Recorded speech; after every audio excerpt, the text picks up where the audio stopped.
Okay. I'll go ahead and host you in my heart, and we'll do this thing.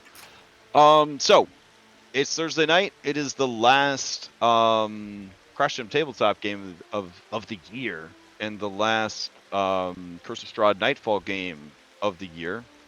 And yeah, we're just gonna start this up with your Factspiration questions. Gives you a D6 Bardic Inspiration die that lasts the entire session or until you use it. The question tonight is, your character, do they believe in a greater good at all? And if so, how far is your character willing to go to pursue the greater good?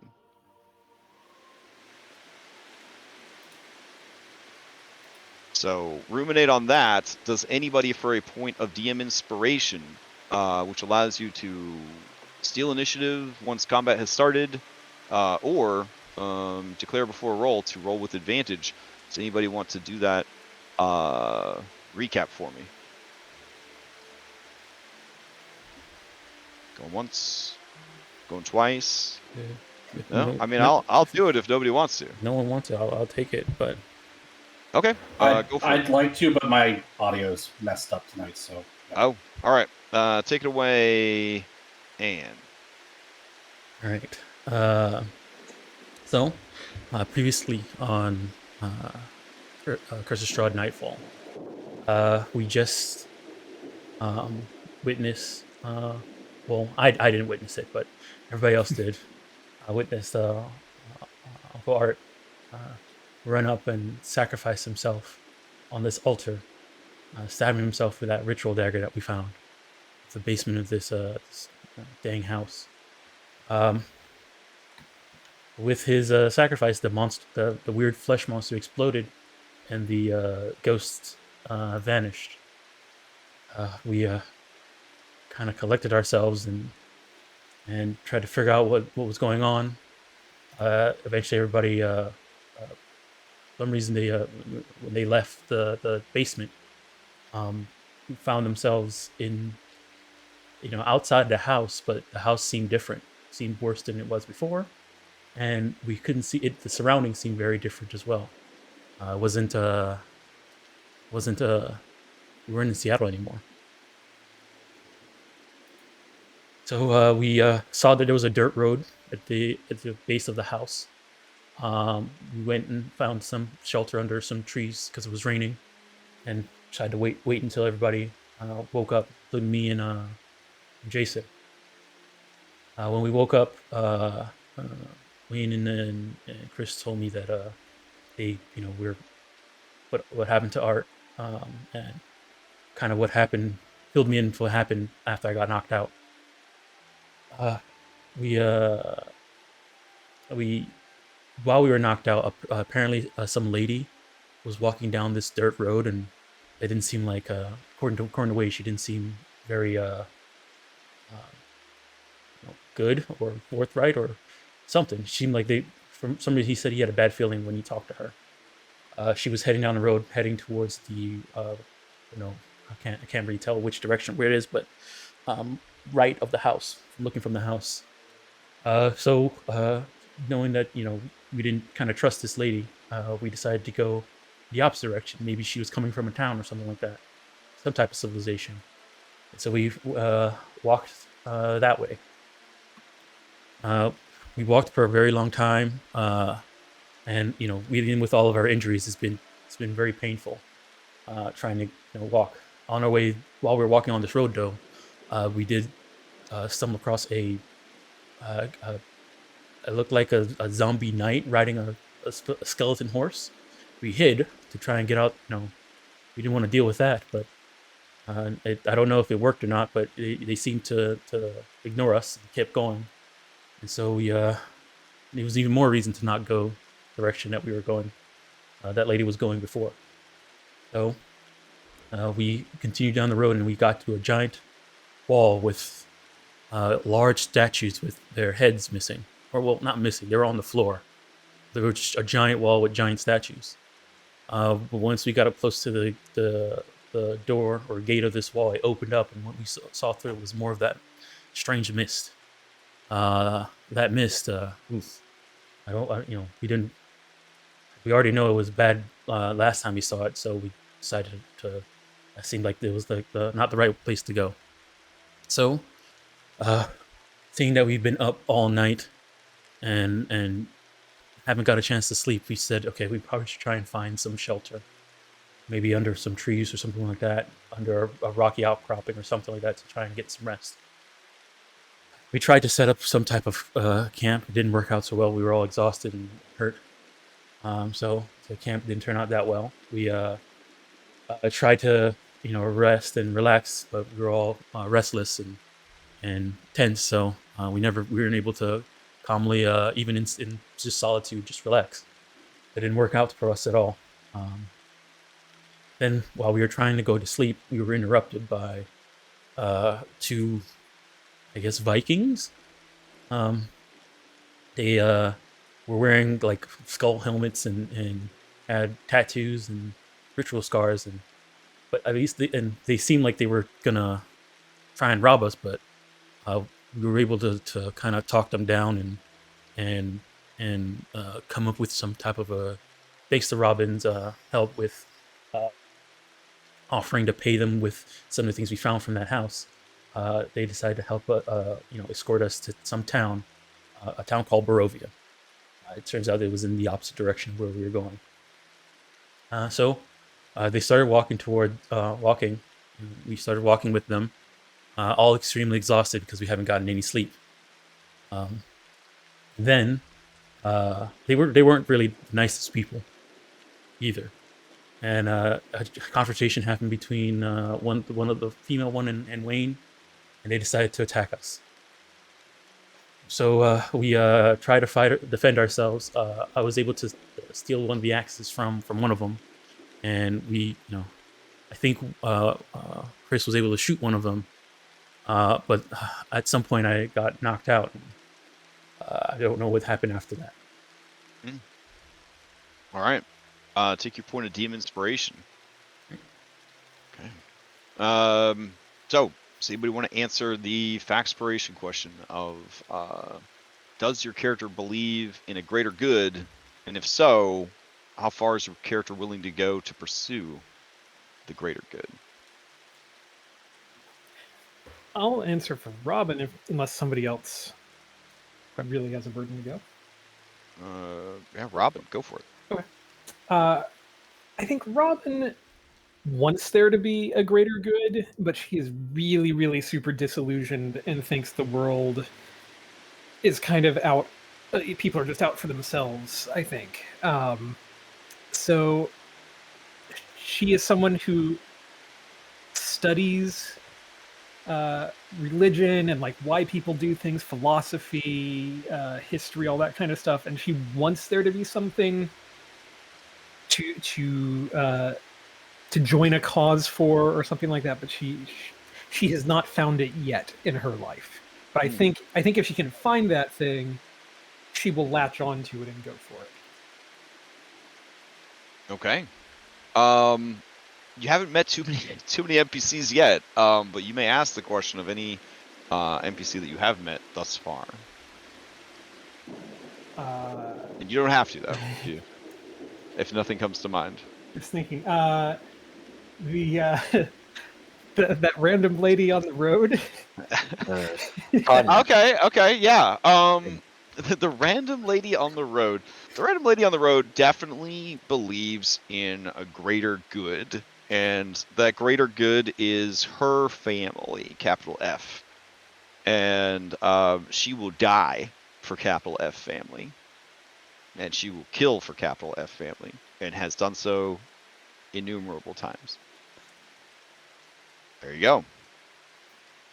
That seemed ambiguous enough, I like it. Yeah, all right. Definitely a Frozone's wife sort of response. Yeah. I'm the greatest good you ever know.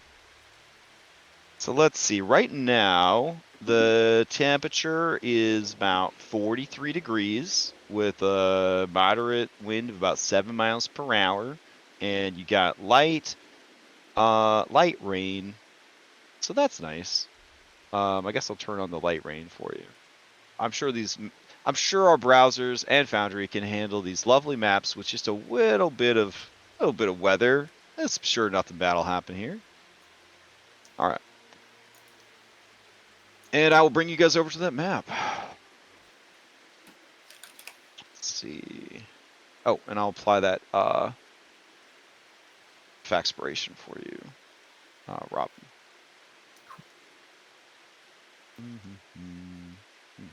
Okay.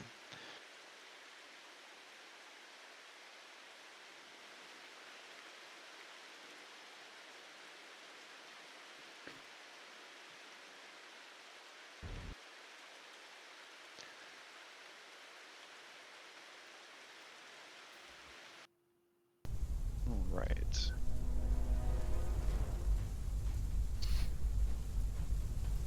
Okay. Let's see. We last left off with the round ending, and I think Robin, you were starting the next round. Does that sound right? Or no, you were deciding who to pass to into the next round. I want to say that's right. No, the No, I barbarian think was gonna steal. Let's see. Yeah. Oh, right, because they got damaged at the end of the rounds. Ah, yes, I see here. Silver Dagger, 5 piercing damage. All right. Let's see what happens. She's going to steal into the next round. Okay. Let's see. Your understanding of what's happening here, I guess, as modern people, is it definitely feels like something out of, well, I guess for Chris and Henry, you've kind of seen maybe something like this before, depending on where your duty stations were and what sort of service you had Yeah, to we've definitely provide. seen this before. But this is a person that has lost themselves to battle, and this is a person who is acting in like a zealous manner, as if they know that in death they will be an even greater reward than in life. For those of you who haven't had to deal with this sort of thing, it kind of just feels like a Marvel movie, like the Hulk. Like they've just like lost their minds to anger and are just fighting because they can't stop fighting. Irregardless of or regardless of whichever your take on it is, this lady is beyond reason. Up close, Jason and Robin, you can see her eyes wide in her mask, and you can almost hear the froth around her mouth as she just keeps laughing and screaming, hitting herself with her fist, and then grabbing hold of her axe and wildly swinging it. All right. She has 2 viable targets right here, and so she'll just deal with these 2 people that are here. Robin, you were the last one to hit her, so she is going to attack. She is going to be reckless, and then she is going to let's see, swing. 22 for 15. Yeah, that'll hit. Oh God, that's not- yeah. If it's not cleaving, I'd use my interaction to intercept it. If it's not whatting? Oh, you're right. You're right. It is cleaving. Sorry. So that is also for you, Jason. With 22 for 15. All right.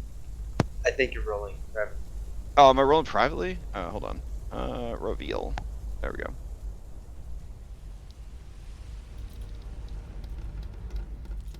Okay. I was prepping, so I was in hidden mode. Okay. So then, yeah, each of you takes 15 points of damage.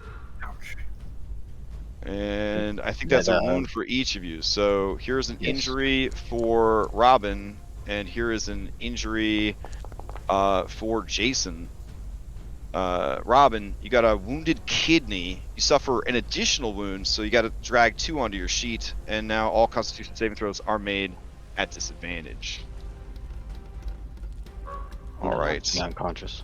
And Jason, you're unconscious, and you have a rattled brain. So you got to drag a wound onto your token and deal with that concussion. Where All do I right. grab the wounds from? If you go to the items tab, which is the little briefcase Yep. next to the little actors, there should be wounds on there. Oh, I see it. Perfect. Yeah, Got it looks like a broken dog treat. I guess that's a bone with bloody marrow inside. Okay. All right, you're still standing, Robin. So, you know what? She'll risk it. She's going to use her movement, and she's going to charge to here. Well, I guess I will use my reaction to stab at her. Okay.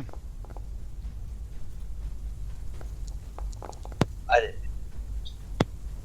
Oh yeah, 22 is going to hit for 5. And let's see. Has she been bloodied yet? Yeah. I thought she- Okay. Yeah, she's been bloodied. I just didn't mark it. Okay. All right. Let's see. So she ran past. Leo. Does Leo want to use this reaction to attack, or?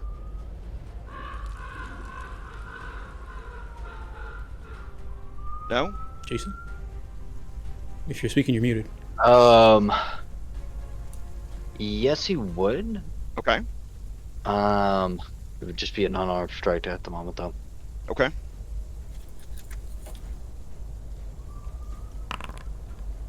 Yeah. So he swings at her and just whiffs. She just runs right past. All right. Robin or Jason, you may steal. Jason, do you want it or? Probably better to start with you. Okay. Robin will steal then. Okay. Robin, to you. All right. Robin. Let's see. Can I just ask, because this is kind of important for the next Mhm. series of events? I know Robin was using a feature that reduced their speed to 0. Is that end at the start of the Berserker's turn, or at the start of Robin's turn? Because if so, I think the Berserker can move. Oh, you know what? That is a That's good a great point. question. Yeah. Let's see. Warden's Grasp. Let's see. As a bonus action, you can use, force your daunting presence to ensnare nearby enemies until the start of your next turn. Oh, all right. Then I will refund all of their actions. Or their, I guess not actions, but hit points. All right. They're 5 hit points. So Robin, to you. Okay. Cool. Okay. In that case, I think Robin is going to. I mean, she'll use the Warden's Grasp again. May as well go ahead and use that. And then, because that is a bonus action. And then she is going to stab for real this time with the dagger. Okay, that's gonna hit.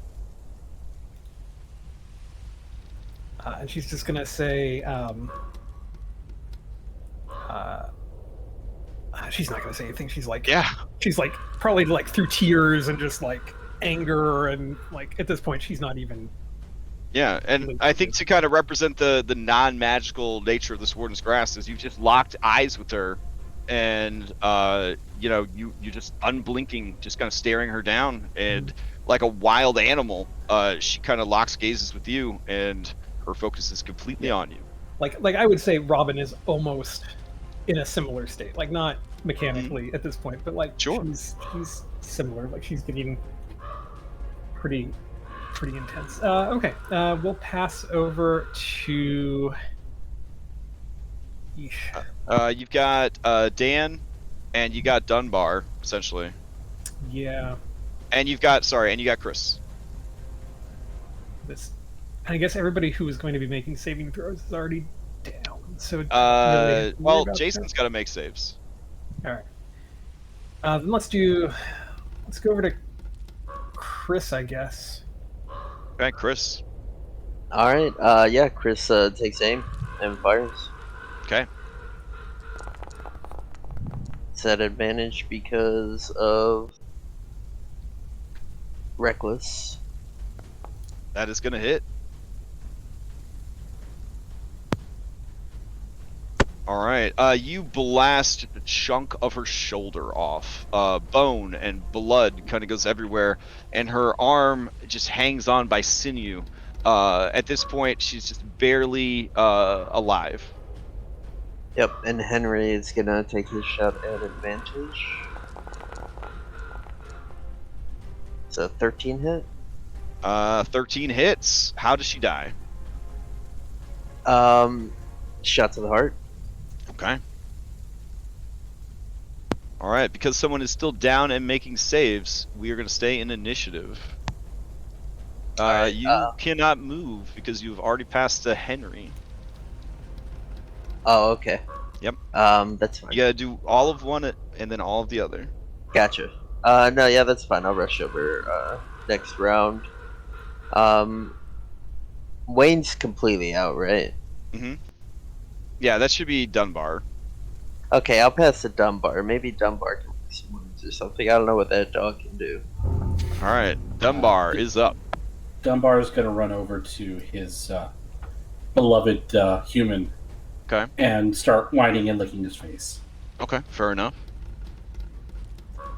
All right, who's Dunbar passed to? Jason, who makes saves. Dan, who is still alive. Dunbar will pass to Dan. All right, Dan. Right, seeing as the mean lady is down, he got his uncle out the way. Realistically, he'll probably just run over to well, no, Leo's there too. Okay, he's gonna stop dodging. Okay. He'll run over to Robin, and then look down at Jason and try and help him. Right. It's a -6 because of no 7 because of his exhaustion, but we'll see what happens. He's gonna go for. Can I use my own inspiration on for? Yeah, you guys have a shared pool. All right, I'm gonna use one inspiration to try and do set advantage. Okay. Medicine check to stabilize.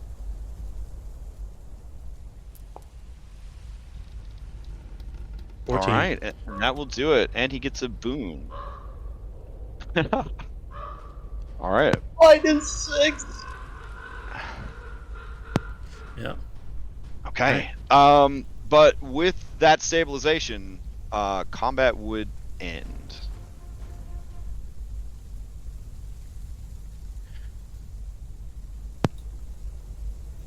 Alright, then Chris will rush over and try and assess the damage here.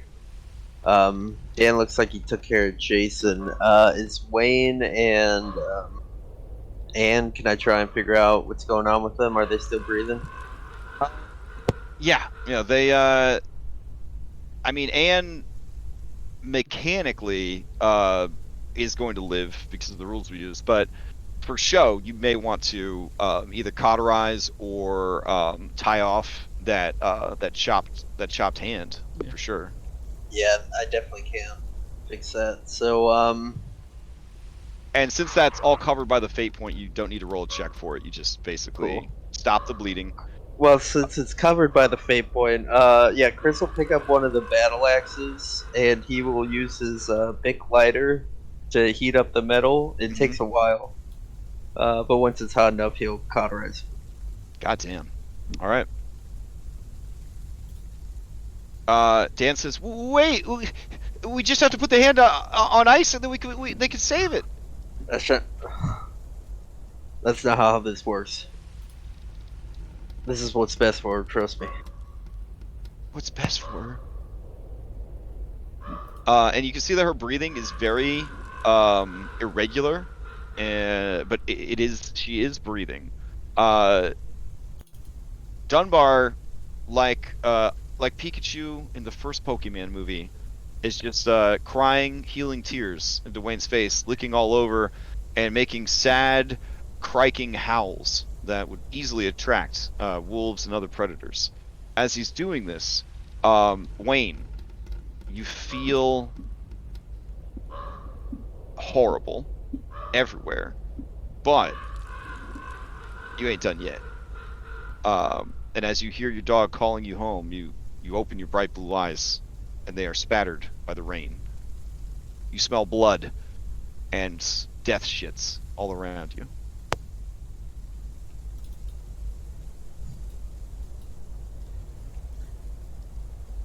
So I'm conscious, Um, or I'm just like in and out. Well, I'm You know, gonna heal, give everyone at I least think one with a health. fate point, you have 1 HP. Yeah, you guys each should have 1 HP. Okay. Since Oh, you okay, turned so they have 1 HP. Yeah. And I will, after I'm done with Anne, I'll rush over to Jason and I'll heal his wounds. So he gets 1d6 plus 5.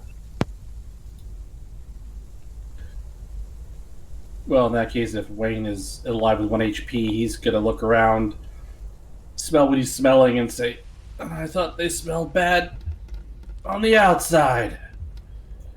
And roll over and pick himself up off the ground.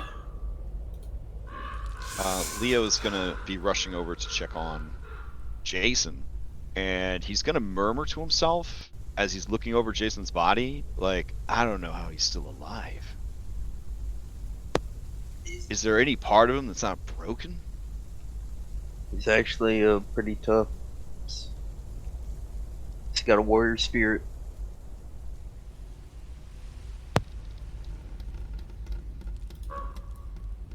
Kind of shaking my head and propping myself up on kind of my elbows. Yeah, that was a beating, all right. Oh. How's Wayne and Anne's hand? You would see Anne is just laying down, face up, staring into the rain, slightly looking towards her right to not look at her left side. Yeah. Anne, it's hard for you to just not be back in the wreckage of the car right now. It was raining then, it's raining now. Part of you is gone, part of you was taken then. There are no ambulance, there are no police, but you can hear those sirens. You can feel lights that aren't there shining on you. You're there and you're here at the same time. Yeah, if it wasn't raining, you would swear that Anne is crying. Dan is just looking around for Anne's hand. And he doesn't say the word hand, but he says, has anybody seen it? Has anybody seen it? So while that commotion's going on, after Chris is done with Jason, he heads over to Wayne and pulls out a big bandage for that axe wound on his chest and heals him for 11. And then he will heal up Robin's cuts and scrapes for 7. If Robin can actually, if she can spend one of her healing surges, she would go ahead and do that. I think. And save the healing for later? I think we can save the healing for later. Okay, I'll refund the church. So Chris goes to heal Robin, and she's like, puts her hand up, probably like she's fine.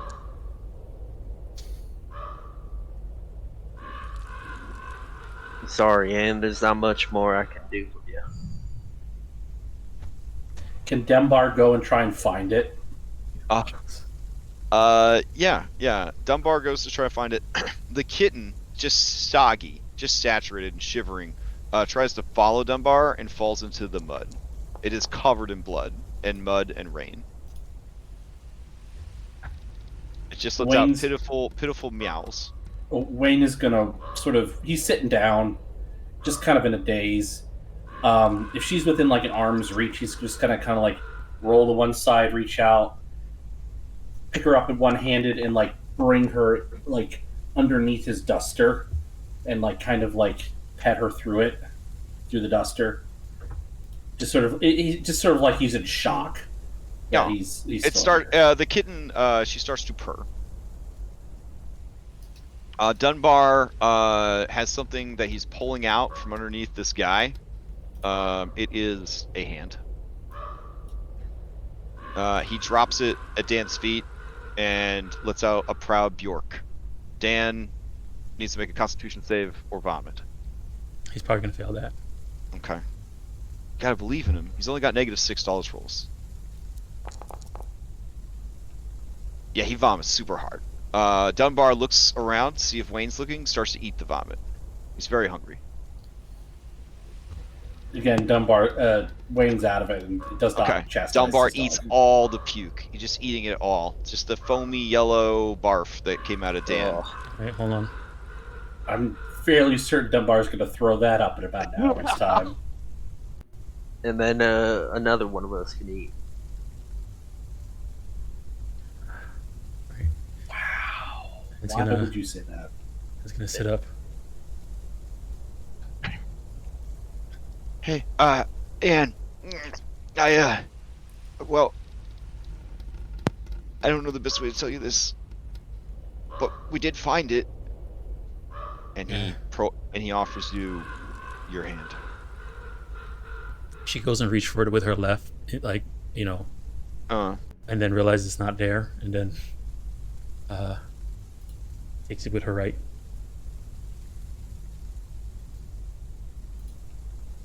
Mhm.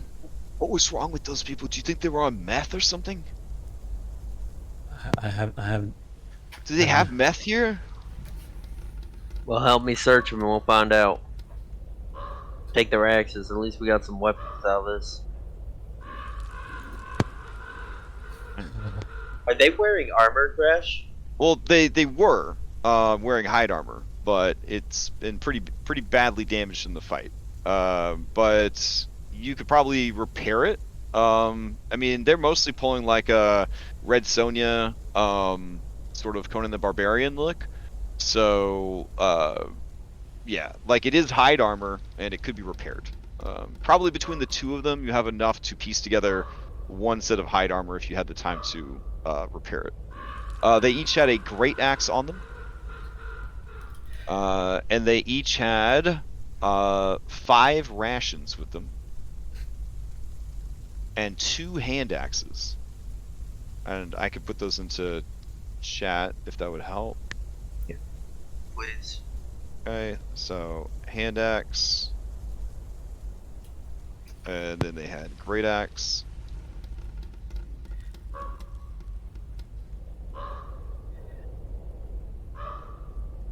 If it's all right with everyone, Robin would grab one of the great axes.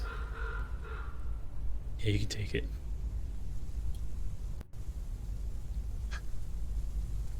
Yeah, I can take that dagger. And yeah, she'll give you the silver dagger.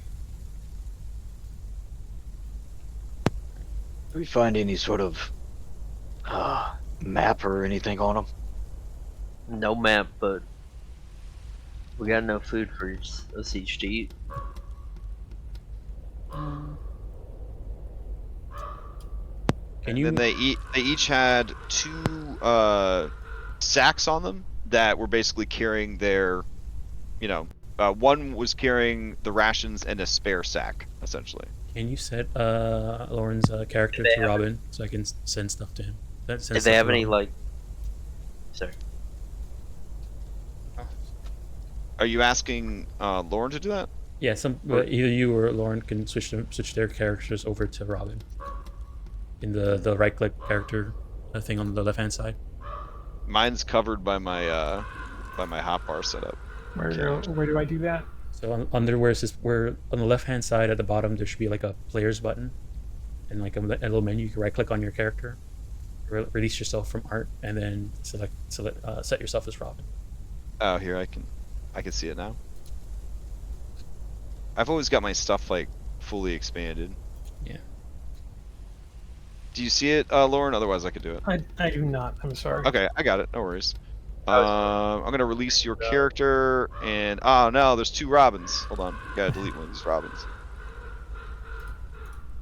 There we go. Oh, I see it. All right, so you should be able to go in there and change out your character. Yep, I got it. Cool. Right, awesome. There we go. Did they have any water skins on them? That's a good question. Yeah, they wouldn't have been traveling abroad without it. So they each have a water skin on them.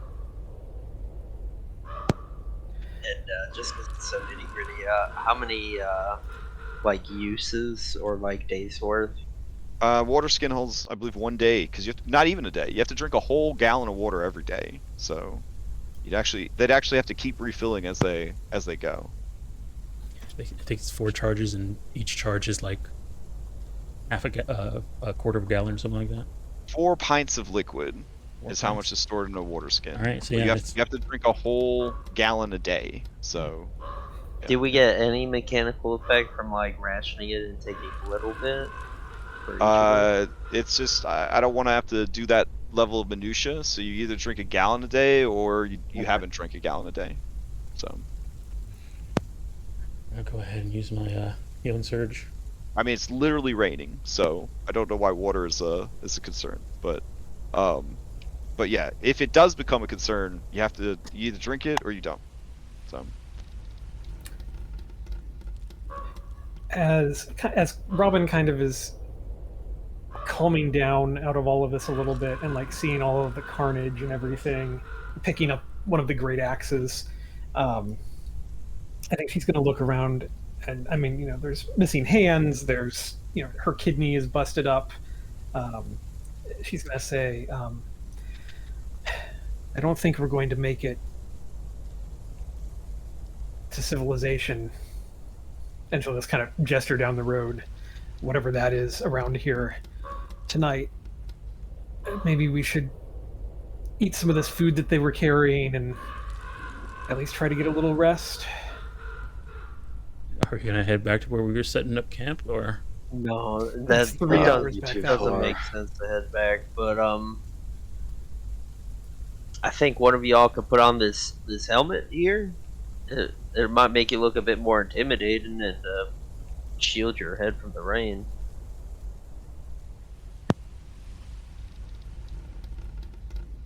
yeah, the guy's helmet was destroyed, but the girl's helmet is still intact. It is made mostly of bone and leather. Maybe if someone sees this on one of you, they won't want to mess with us.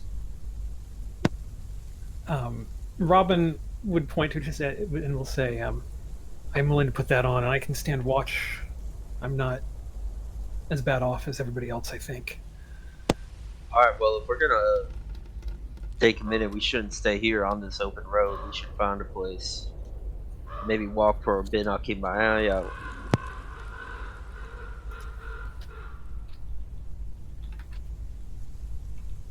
Somewhere with some decent cover would be nice. Is Wayne or Henry gonna take the other great axe, or you want me to carry it for now? I mean, I'll take a hand axe, I guess. Leo says, "Can you carry it? How are you even carrying yourself, man? Like, I'm here for you, and I'll carry you like that Frodo guy did, or whatever. Like, I'll carry you, man. All the way That to Mount was Doom." Samwise Gamgee. He just shrugs like, Yeah, I'd appreciate Well, it. maybe we could put that great axe in Pretty Boy's hand, and maybe he could actually do something. Excuse me? Not you. Nah, yeah, don't flatter yourself. Leo says, tossing his brain flick hair. Yeah, Well, sure, I I'll don't take know it. if anybody else that barbarian chick was screaming about. if you guys ever seen Well, I don't Leo, know anybody else that pissed off that barbarian chick. Okay, you fucking tell me if you're gonna be the most politic given our fucking situation right now. Whoa, you two. This is not the time to be bickering. I do think that we should try not to agitate the locals, but I mean, they were wanting to kill us the second they saw us. So Well, you think they were just marching along with us until we were tired enough to just take us out? Maybe. Wait for a chance to get the guns away from us or something? yeah, that's not a bad idea. Well, Almost worked. he kind of looks at Robin and he says, I mean, we kind of set ourselves up for it then, didn't we? It seemed like they were getting ready to leave. Robin's just going to say, we didn't have a better option. They might have taken us the whole way. We don't know. Till Wayne opened his big mouth. Easy, easy, everybody. You know we got a sick camp. We should at least move them off the road. Give them some semblance of a resting. And then we can grab a bite to eat. We'll all feel better afterwards.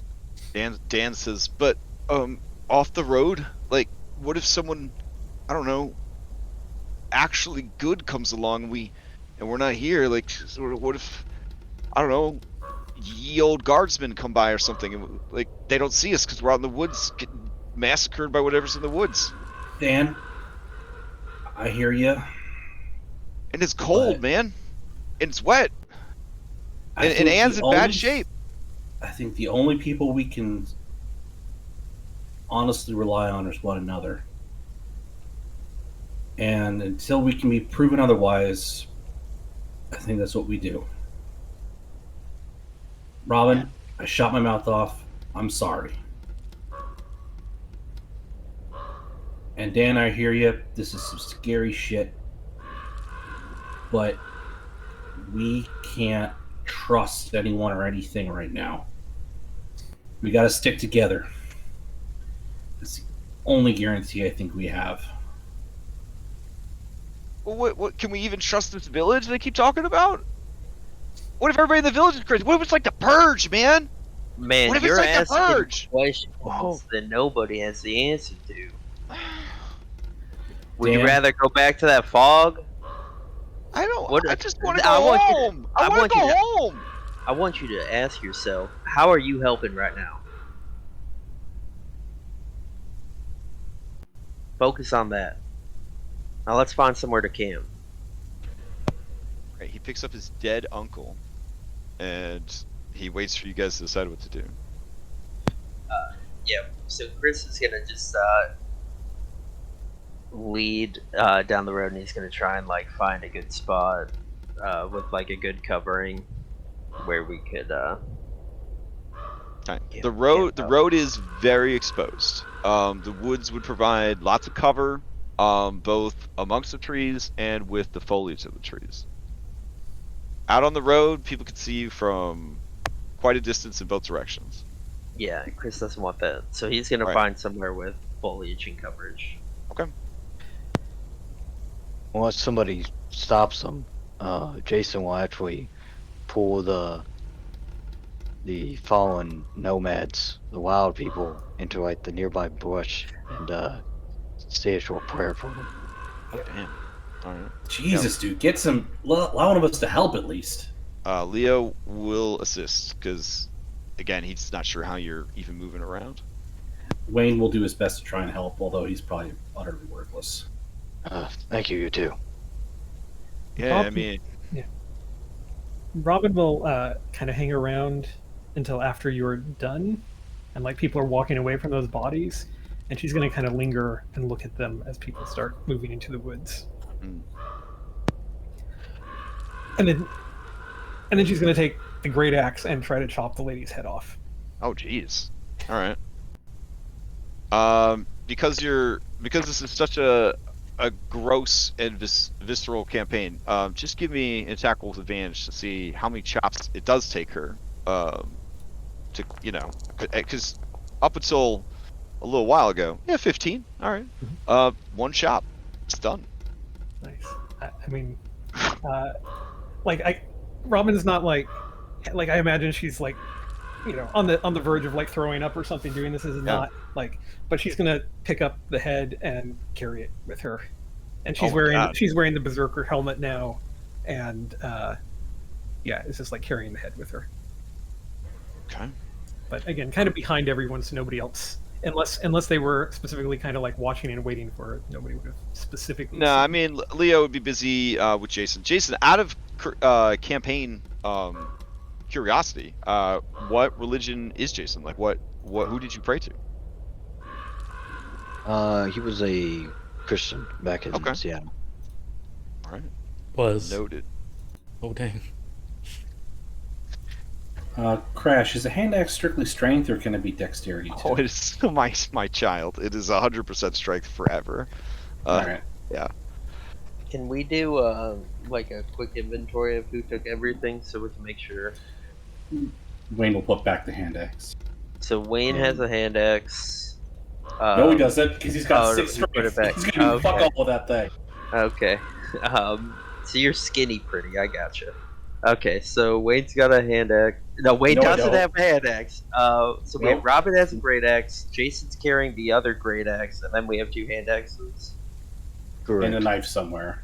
And Alright, then I have Dan added has I have the added knife. the great axe to Jason's Jason has the axe or Leo has the axe.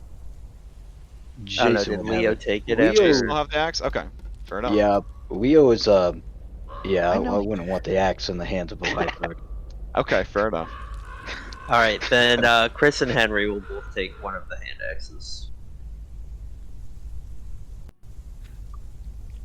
All right, and you guys walk down the road. I'll take you back to the dashboard. We're still traveling? I thought we were trying to find cover. Well, yeah, but I mean, Chris isn't gonna backtrack. He's gonna try and find us something. Oh, okay, okay. Mm. Let's see. I guess we could delete your modern landing page. Don't need that anymore. But what about when we go back?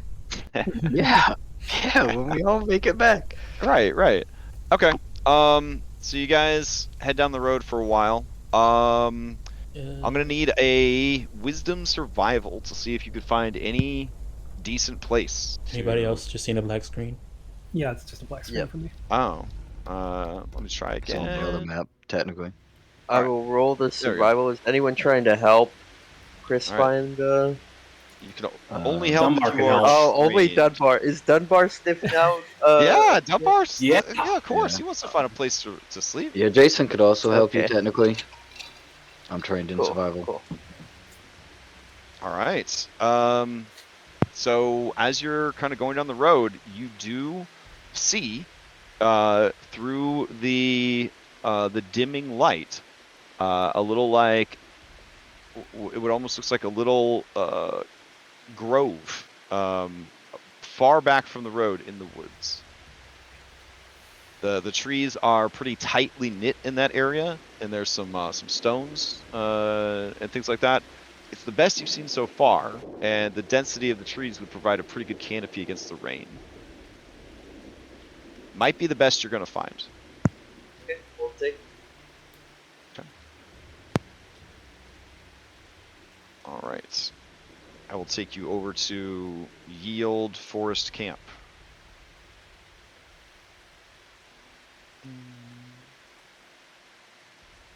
Okay. The question here, would you guys risk a fire in the woods?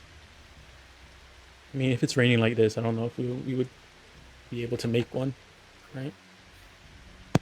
Oh, I could make one, but I'll leave it to the and we'll leave it to the survival experts. Yeah, Robin would do the same.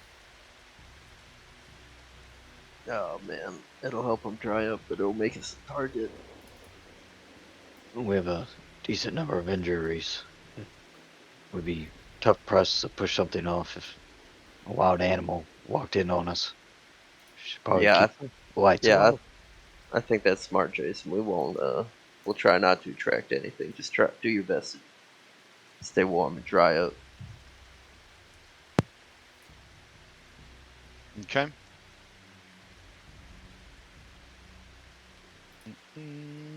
Let's see. All right. So there is a fallen tree that sort of kind of affected the growth of everything nearby and sort of helped this kind of natural grove form. The road is still within sight, but maybe not for people not trained in perception. So you do, if you aren't trained in perception, kind of lose track of where that road was, even if you know in your hearts that it's supposed to be there. All right, and I'll take you over to the map, and I guess we'll try to set up a camp again. All right. At least we have food this time.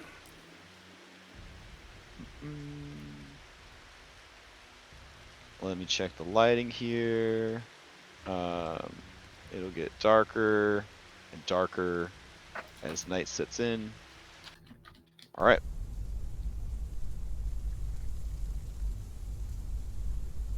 Okay, so Is it pitch black dark? it's getting pretty dark. You picked a place with very thick canopy overhead, but on the bright side, it's a full moon tonight. Okay, so I guess we go. Do we get to see? We just see black. Well, I Yeah, it's just just see. a black screen for me as well. Really? It's like every map. Every map for you guys is a black screen.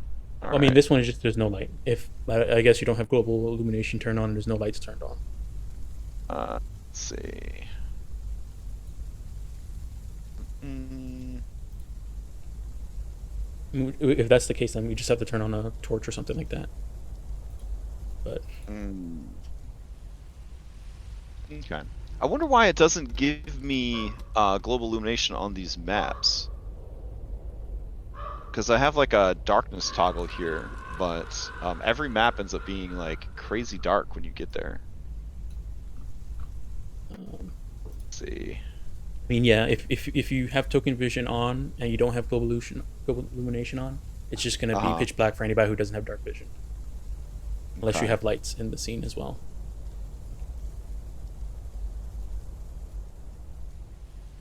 Did they rename global illumination to something? Is it unrestricted vision range? Is that what it is?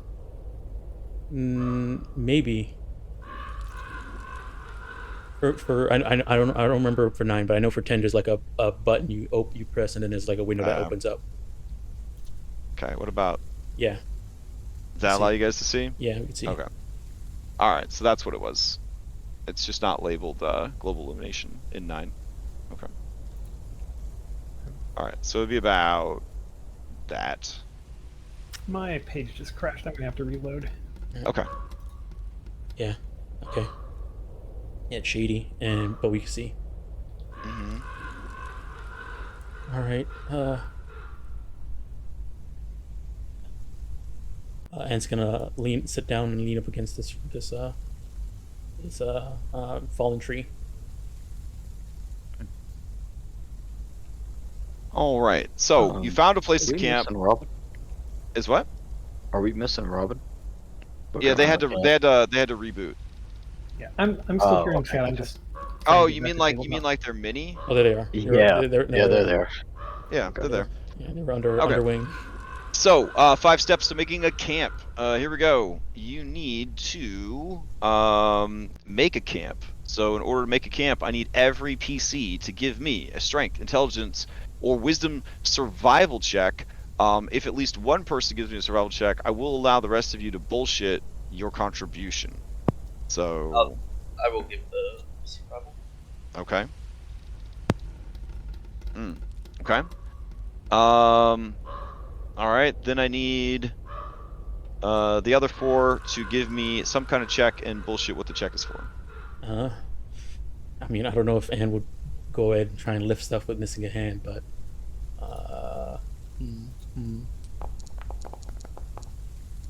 she'll look around, like try and keep an eye out for useful items to help. If that could be like a perception check or something.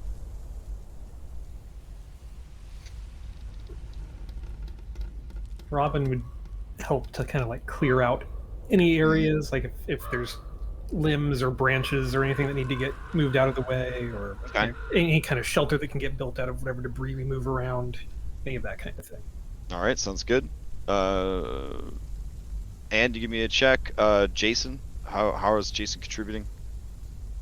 We trying to grab some large, settable stones that we were not setting on the wet ground. Okay. So be using athletics. All right, athletics. Okay. And finally, Wayne. How's Wayne helping set up camp? I don't know. After kind of shit in the bed with doing anything against the Vikings, as Anne put it, he's effing useless right now. Okay.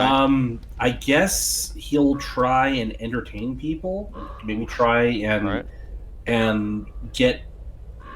rebuild some cred.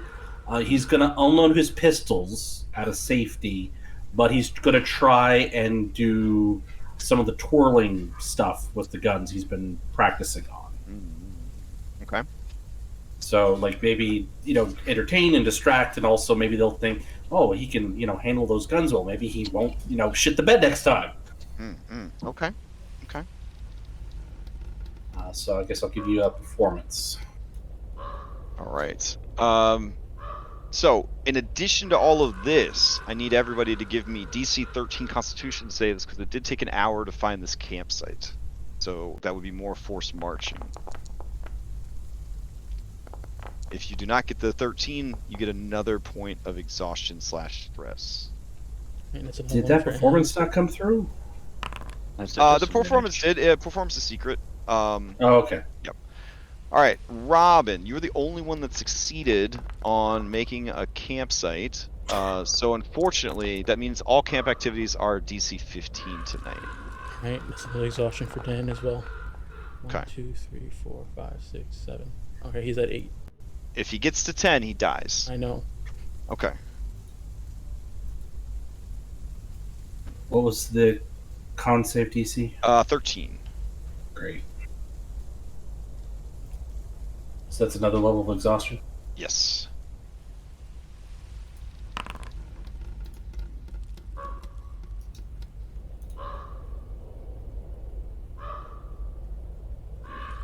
All right, so now that you guys have set up a campsite, the campsite is kind of like 3 muscleheads and 1 army ranger who has a lot going on, tried to set up a campsite with basically no supplies.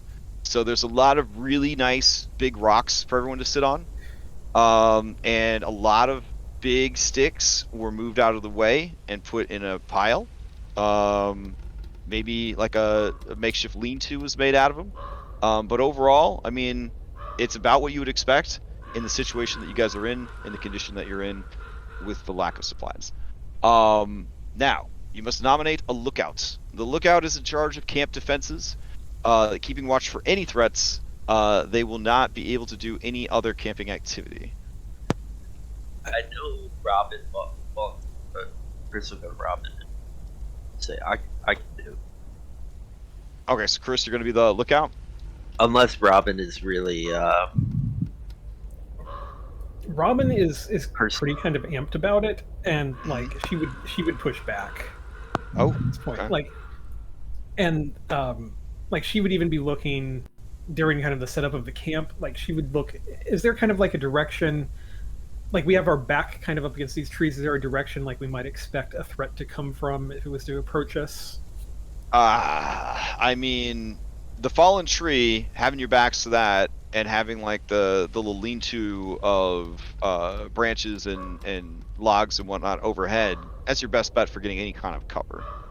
And then the trees here are growing pretty tight, so things that are coming at you would have cover, but at the same time, you guys have concealment as well. She would basically. She's just wanting to find like the most likely angle that someone could come in like down that path. She's gonna find like a tree branch, snap it off so there's kind of like a sharp pointy end, and like stick the head on it as a warning. Oh, okay. Sounds good. Yeah, if she's adamant, I guess Chris will not push. Okay. Do we see her put a head on a stick? I'm assuming. Yeah, that she is not. Yeah, I mean, yeah, she was walking with us for an hour with a head on her belt. Yeah. At the rear? Yeah, it's up to anybody if they want to comment or anything. She seems very like she definitely has a purpose. Like she is like everything feels like she is performing actions. She is a giant raw nerve Here, right now. I gave you a shifting token now, so you can put on your creepy helmet. Oh, nice. Yeah. Chris gives you an approving nod.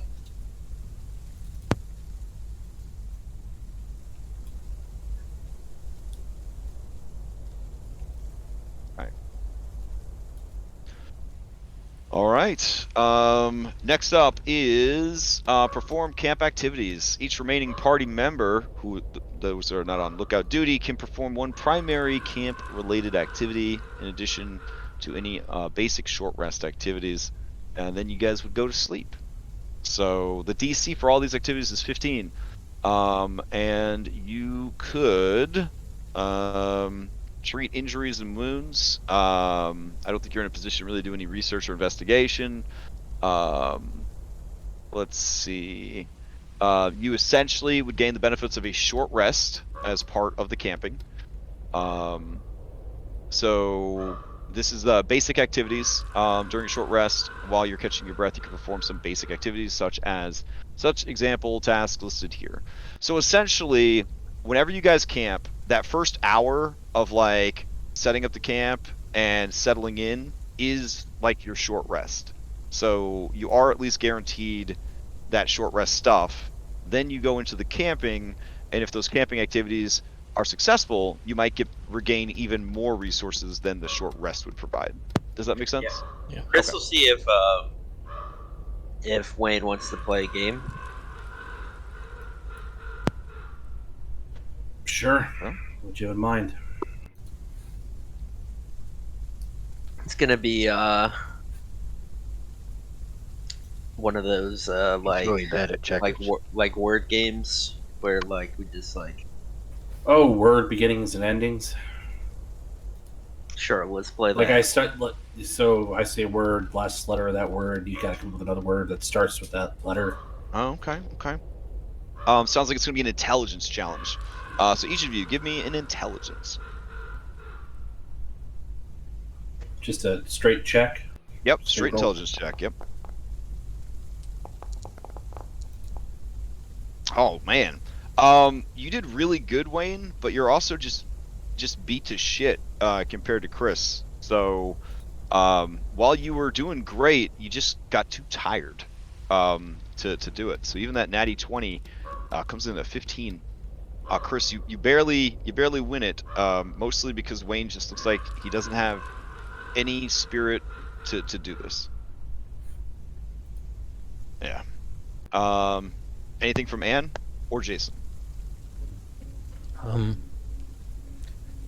Considering where Anne is right now, I guess it'd be more of a rest in solitude. She'll probably like find a spot, lean up against the rock, and just rest and like just watch everybody do their own thing, trying to take her mind off of what happened.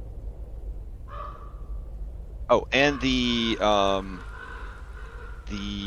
come on, brain. Oh, the rations you found earlier, if you were wondering about what they are and flavor, they seem to just be salted meat of unknown type. But it is a red meat, and it does taste very gamey.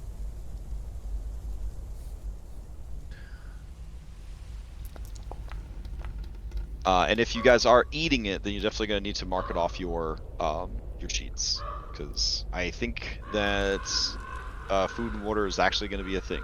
So.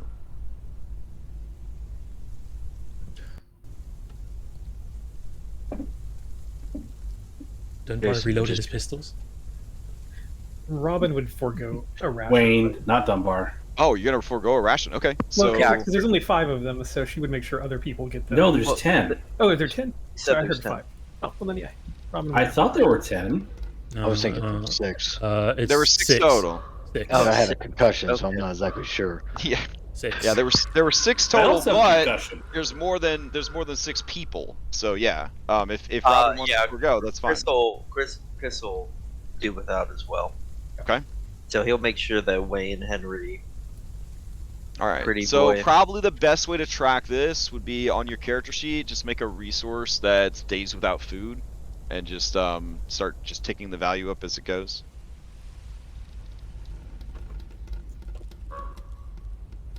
Because if you need more custom resources, the gear at the top of your character sheet, where it says gear sheet, you can go in there and resource count. You can increase it to as many as you need, and then you could use it to set up a no food item essentially. Question: If Mm. Wayne were to split his rations with Dunbar, would that? I'm assuming that would be a full.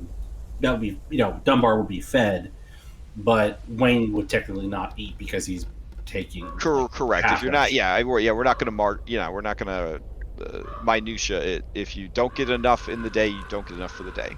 So, Dunbar could just eat his rat. I think Dunbar's definitely already ate his rat at this point. Yeah. He's a beagle. He's either lost or eaten the rat at this point. Yeah. And he also just ate on a hand, didn't he?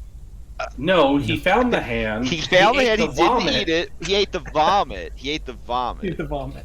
But Wayne didn't see him eat the vomit because Wayne was doing that 1,000-yard stare Also, thing. as a beagle, he will lie to you about whether or not he had food. All dogs lie about being fed. I don't know about yeah. beagle specific, but beagles especially.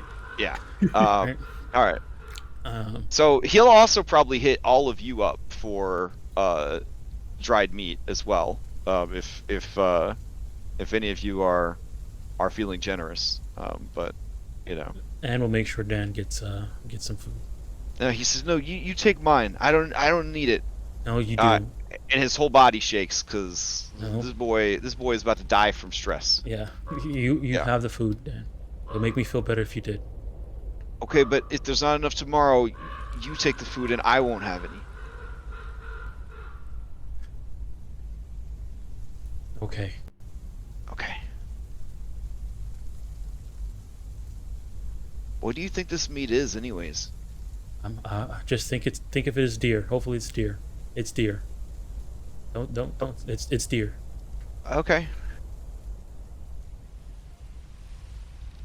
All right. Jason, what was your camping activity?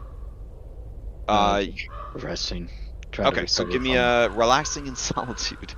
I don't know if relax is the right word, but solitude. Yeah. Go ahead and give me a wisdom check.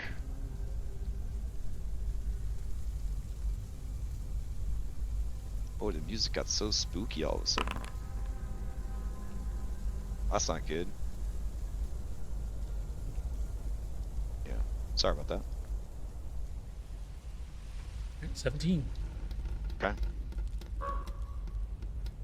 All right. So Jason, you get an inspiration.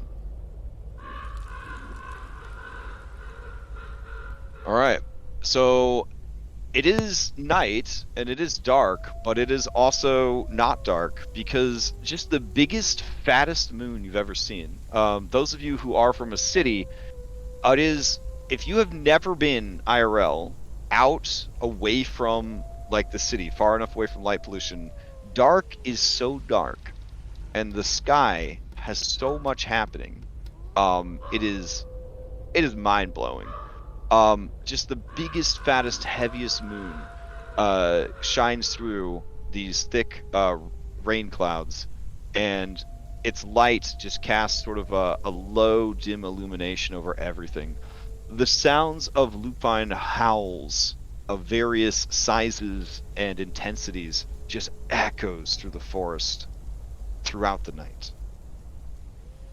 All right. I need a check from the lookout.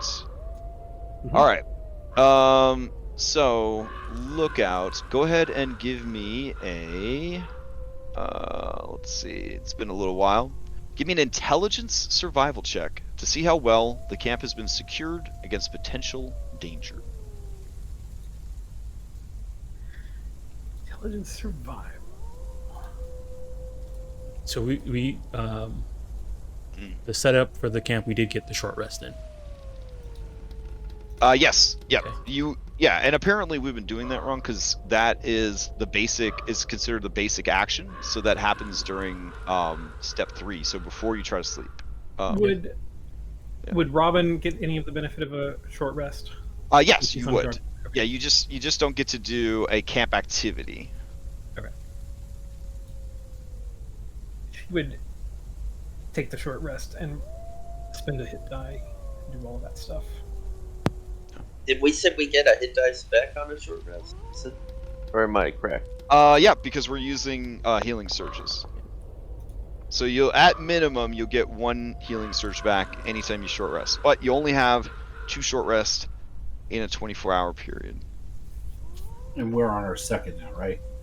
I would assume that would be your last one, yeah. So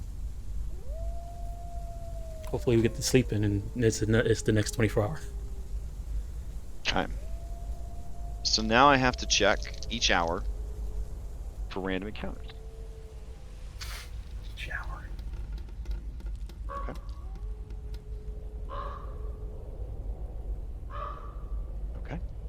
All right, Chris. No, not Chris. That's right. Robin, go ahead and give me a perception check with wisdom. Okay. All right. You mostly stay awake all night, and nothing happens. You guys managed to make it to morning. All right, so you refill the sleepometer for another day. But we don't clear any exhaustion, right? You need to long rest Yep. at a sanctuary for that. Yep. But the sleepometer is back to full. Yep. Sleepometer is at full. And you have 2 short rests now today to use. All right. First So things I first. will 1, 2, 3, 4, 5, 6, 7, 8. So you guys break camp. You should be done around 6 a.m. or so. I'm gonna go ahead and use my healing surge while I wake up. Okay. And give me Constitution saves DC 15. If you succeed, you get a hit die back. Oh, okay. On top of the other hit back. Mm-hmm. Oh, cool. On top of the one you would have gotten from just camping in general. Do our companions get to make this suit? Yes, your companions have 2 hit dice. There should be an item on their sheet that says So what is it? Oh, I didn't see an item. I'm just. Oh, there it is, right there. I was tracking it. Do you mind if I just track your legendary actions? I mean, whatever works for you, as long as you keep track of it.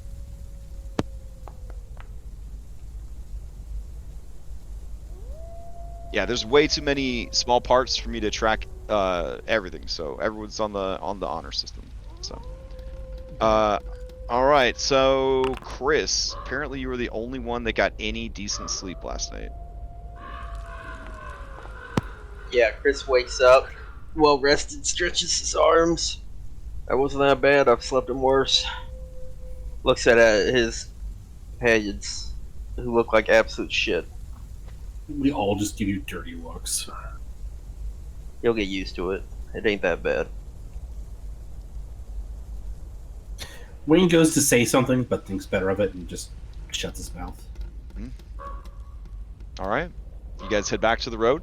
The rain continues through the day, and I'll take you guys back to your dashboard. Robin will leave the head at the campsite, by the way. Okay, fair enough. That's good. I kind of feel like if it's just raining, Here's a good question: would you have kept the head in sight while you were on, keeping guard? Because if not, the head's definitely gone.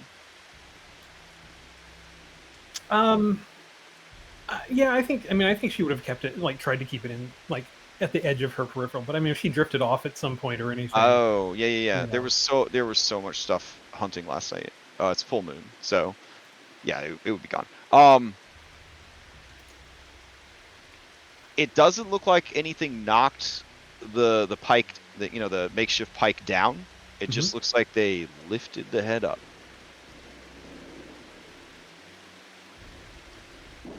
Which means that the creature would have had to have been 7-8 feet tall. Robin is not going to volunteer this to anyone. Okay. Because she doesn't, especially if it's in your shot of Dan. Because of all the rain, you can clearly see footprints around the pike. They look like oversized dog footprints, but somehow they also seem vaguely human.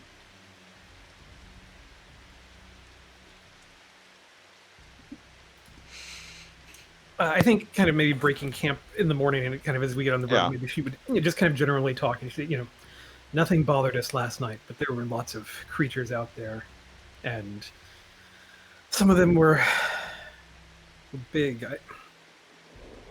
If this place has all of this walking skeletons and giant crying monsters and ghouls and whatever. I don't know, maybe they were werewolves or something out there too, but there was big stuff. Yeah, she'll point at the paw marks, foot marks on the ground. Anybody with wolf. training in nature can make a nature check. Their road. If you do not have training in nature, then I'm sure that's what it looks like. Their dog. Their woman. What are you saying, Wade? Oh, I thought we were all talking like this now. So Chris is gonna bring this up because it's been over a day now, Mm-hmm. and the soggy rain. And I'm sure art is just disgusting. Yeah. I mean, it's cold. It is cold. You have that going for you. So it's not below 40, which would be optimal for keeping his body nice, but it's not super rancid yet, but it's pretty gross. Yeah, the gases are building up and eyeballs are bulging, and he has been jostled around. People with 8 strength are trying to haul this soggy corpse around. Well, I mean, the good news is he was desiccated to begin with. All That's was dried out. That's He was true. dried out. Yeah. He had all And his he's blood. wrapped All in his the blood cloak. was removed. Yeah. So, but yeah, it's not great, but it's not as bad as it could be. You're not I in know- Florida. I know you wanted to get him somewhere, but we're getting to the point where like bodies they breed disease. Like maybe we should use these battle axes and just dig like a shallow grave here. Would you be okay with that?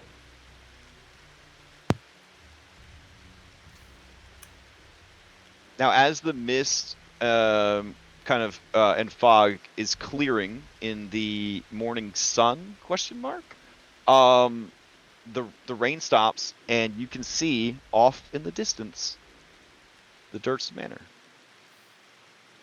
You guys have made it back to the house. I think as soon as we see the Durst Manor, at this point, Robin's probably hauling the body again on the road, and she would just she'd be like, "I'm not leaving him anywhere near this house." Well, will you compromise, Robin, and maybe as we push on through the day, further on down? She'll nod. She'll say, "If there's some place that seems suitable down the road, if we don't find a village with a graveyard or something that we can put him in, yeah." Because Chris raises a valid point. We have to be a little bit more practical, I think, at this point. If we don't find something by tonight, we'll bury him. But just not near this house. To give you an idea of the sun situation, this is the sky today with no rain. So you're sure that there's either a sun or just a really big fluorescent light bulb up there. But the best the illumination gets is like Walmart at 3 a.m. Just a real sickly, dying light as the sun, quote unquote, rises. Have you ever actually been to a full solar eclipse? That's what it looks like. That's what it feels like right before the full eclipse happens. It's like a giant fluorescent bulb in the sky. Yeah, It's pale yellow light. It feels like the sun is sick, which is a weird thing, but that's kind of how it feels, like waiting for that sun to rise, and it just feels like it never actually does. Looking at the horizon, you see that more rain clouds are on the way, and you probably have like an hour, maybe 2 reprieve before the rains pick up again. Oh, All right. I'm assuming you're going to try to make 8 hours of progress. You're moving at a slow pace because of broken leg, and also to Yep. be cautious so that in case you need to dive off the road, you can. Mhm. So let me get that calculated real quick. All right. Okay.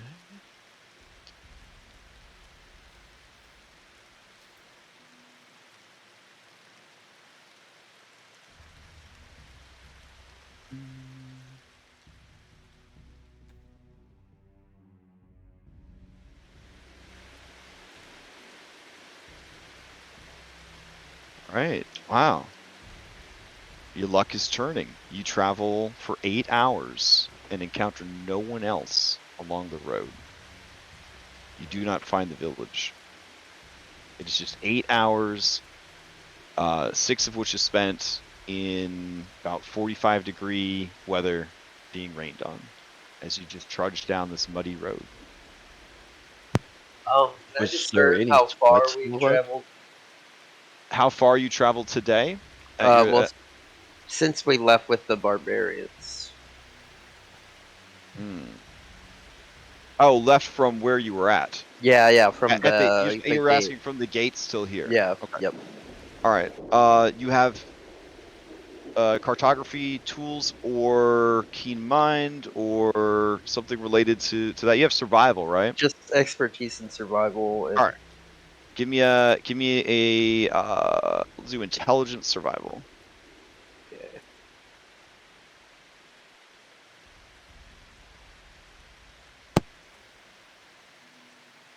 All right. You So the don't. barbarians didn't the barbarians tell us how far the village was, kind of roughly? Yeah, they seemed like pretty honest people. So At the time, Honestly, I would say they were pretty honest. Yeah. yeah, when they said they wanted to attack you, yeah. Most honest thing they did, because they said it would only be like what, 6 hours or something like that. Well, they were upset with us how slow we were traveling too.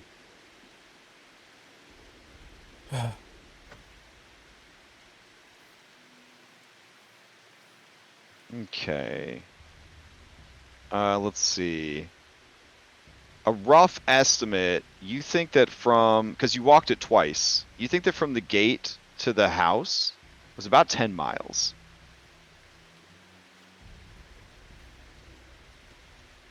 Okay. And let's see, moving at a slow pace. Let's see. And then today, you're pretty confident you made it about 13 miles. As we were traveling along this road, did like any of the scenery kind of like change at all? Like, is it just been woods on the road the entire time? It is woods on either side of the road the whole time. Okay.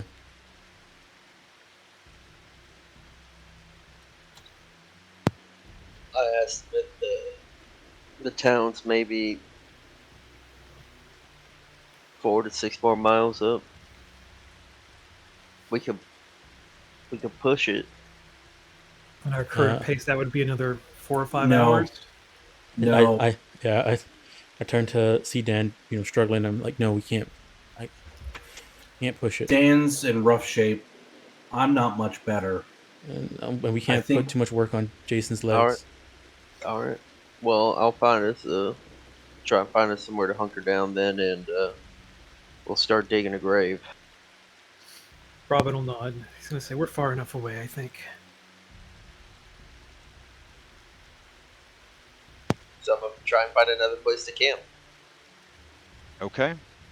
Go ahead and give me another wisdom survival. Trusted in Dunbar Dunbar will here help. to sniff it out. I'll assist them. All right. Nothing looks or feels safe. Like you definitely don't have the confidence that you had last night. Last night you knew you found a good spot. Tonight even with Dunbar's help, I mean, it'll provide a little cut. It'll provide a little cover from the rain, but there's no like tree fall. There's there's nothing. Like it's just either the side of the road or the nearby woods. All right, I'll turn to the party and yeah, I just don't think there's anywhere really that good around here that I would feel safe. We'll probably be antagonized in the night. Do you think it'd be better to be on the side of the road this time if we're supposed to be closer to some type of civilization? I mean, I don't trust any of the locals. The berserkers. They said that they were devil worshippers. No, they were talking about something. Somebody else, something with a V. I don't know. They weren't the devil worshippers, but they were talking about somebody. Some group of people. Why don't we just push one more hour and I'll try and find something there. Oh God. That's Wayne's just gonna look at Jason and Dan. I would allow a new check, because that's a huge risk. So, if you guys want to if you do another hour, I'll give them a new chance to find a more secure campsite. A secure campsite does lower the percentage rate of random encounters per hour. Robin would say, what if we bury my father here, and then instead of carrying his body, I help someone maybe carry Dan? Or anyone else who's too weak to keep going today? I don't know if carrying's going to make a difference. Leo says, like Frodo. Yeah, Leo. Yeah. You want to carry Dan for us? I think you're doing that on purpose. I mean, I've been helping you. You gonna be all right without me? I mean, yeah, I'll make it. You're kind of using that axe like a walking stick, so I guess it's all right. Yeah. All right, Dan. You want it like a firefighter or like newlyweds? How do you want it? You want a piggyback? Dan is humiliated. I don't need you to carry me. I'm fine. He is not fine. Anyone with medical training, Dan is going to die soon. Anybody without training in medicine, Dan looks like shit. Did I attempt to try to persuade Dan, like, okay, in his best interest, for his health and the rest of our health, for, to keep Anne from worrying so much about him? Okay, yeah, give me a persuasion.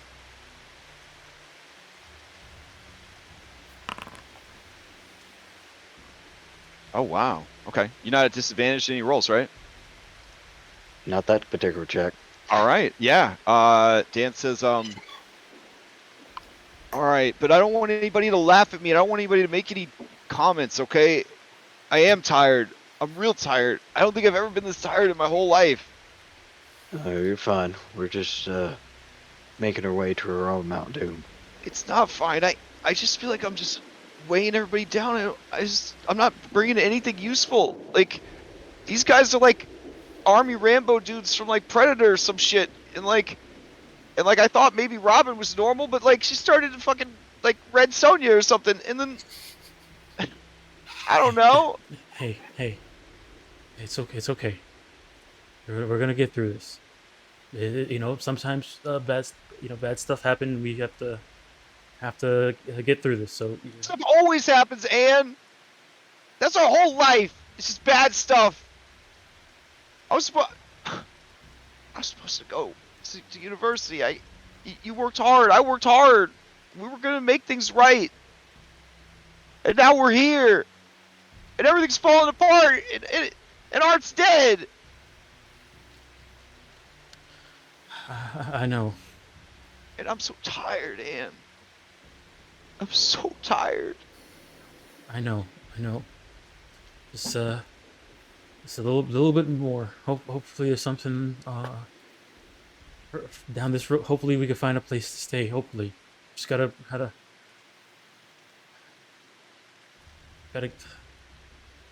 She's struggling to say the word hope. Yeah. Robin would maybe walk over because I mean, obviously everybody's around everybody Yeah, yeah. else. Like I think Robin would walk over and like she would take off the scary helmet so she didn't look scary in the moment, and like she would put her arm around Dan and kind of squeeze like kind of from the side, and she'd say, "Cousin, look, it's okay. I've been a little preoccupied with Dad, and I forgot that I still had family here.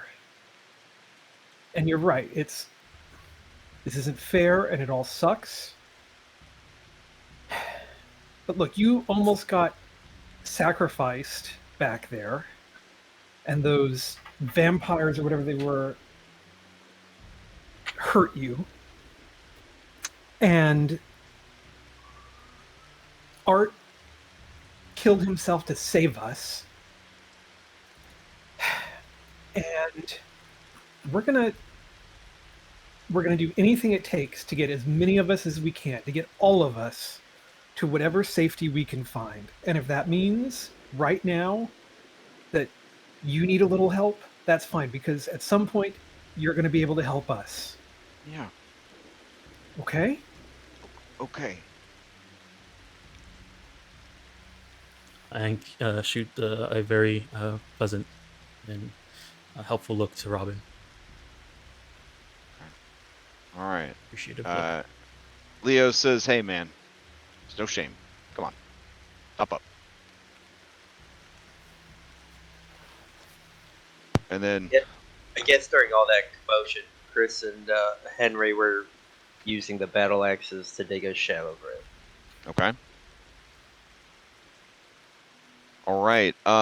Chris and Henry, give me Constitution saves for exhaustion because you have already traveled for 8 hours today, and digging a grave is with great axes, in the rain, probably ain't easy. So, in this hard, uncaring Barovian soil. I will use the inspiration I got from beating Wayne and Naked. Okay. To All know. right. You gain a point of exhaustion as things start to wear down. All right. Henry is okay. Okay. So you guys push on for 1 more hour, try to find a better place to camp. Let me roll to see if there's any encounter. Okay. And then I need everybody to give me Constitution save DC 10 for this first hour of pushing it. Okay, I'm gonna use the inspiration for Dan. Okay. Dan does not need to roll because he's being carried, but Okay. that doesn't mean that Leo's going to be at disadvantage. He's at disadvantage, or did you roll 2 of them? He's just at disadvantage because he's carrying him on his back. All right. Could I cancel his disadvantage with my DM inspiration? If you'd like, yeah. Yeah, I'll do that. He's I'm gonna use he's stepping up.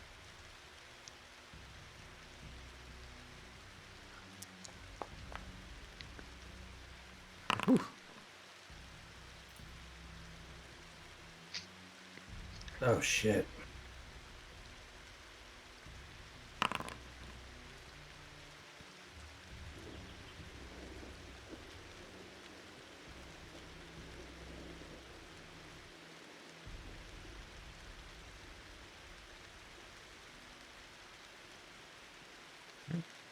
what was the DC Alright. for this one? DC is 10 right now. Okay. Are you rolling for Dunbar also, Wayne?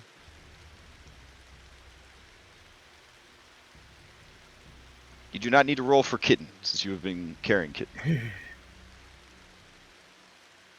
Wayne there. Hello? Are you muted? Me? No, Wayne. Oh, I don't know. Sorry, real life people. No worries. I will roll for Dunbar. Right. For those of you who are we're curious, fighting for our lives out here. the Kitten would provide 1 ration, just if anybody is curious. So. If we'd found him earlier, he could have saved Art. Yeah, fair enough. One must die. Yeah. All right. So. Do you say that out loud? No. Oh, he's literally talking to me, the DM. Like, Well, I don't know. I'm just making sure. okay. This is an inner monologue between Robin and whoever her inner voice is, I guess. All right. All right. So, you had another hour down the road, and give me a fresh wisdom perception. Chris, Perception? wisdom survival. Okay. Supported by Dunbar's efforts. We have 2 Faxpirations if you want to use one. I mean, Well, Fanspirations. we have Dunbar's giving me a. Oh yeah, you have advantage already. Yeah. And let's hope we roll good, because these are just getting worse. It's almost like I'm not even proficient anymore. Or Okay. have expertise.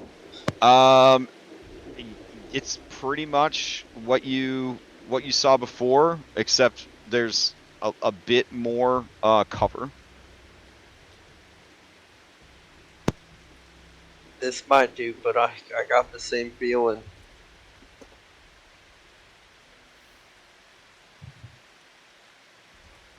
We can't push anymore. it. I mean, we got someone to carry. You camp on the side of the road, or do you go to camp in the woods? That's an important question.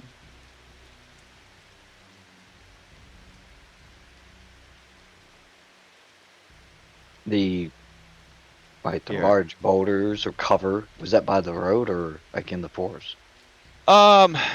There's gonna be more cover always in the woods. Again, the road is open, in 2 directions. With what Robin mentioned last time we camped, saying that they might we saw footprints that looked like big giant dogs. This will be the 3rd night of the full moon. Last night was the fullest part, so. Okay.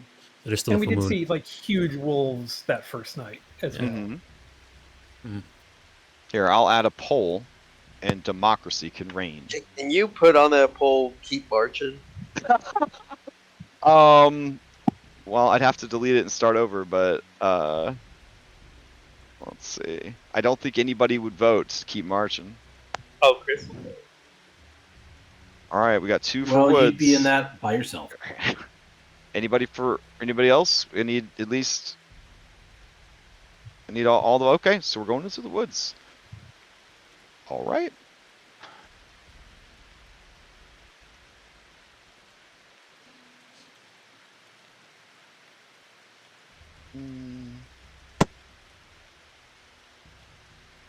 Okay.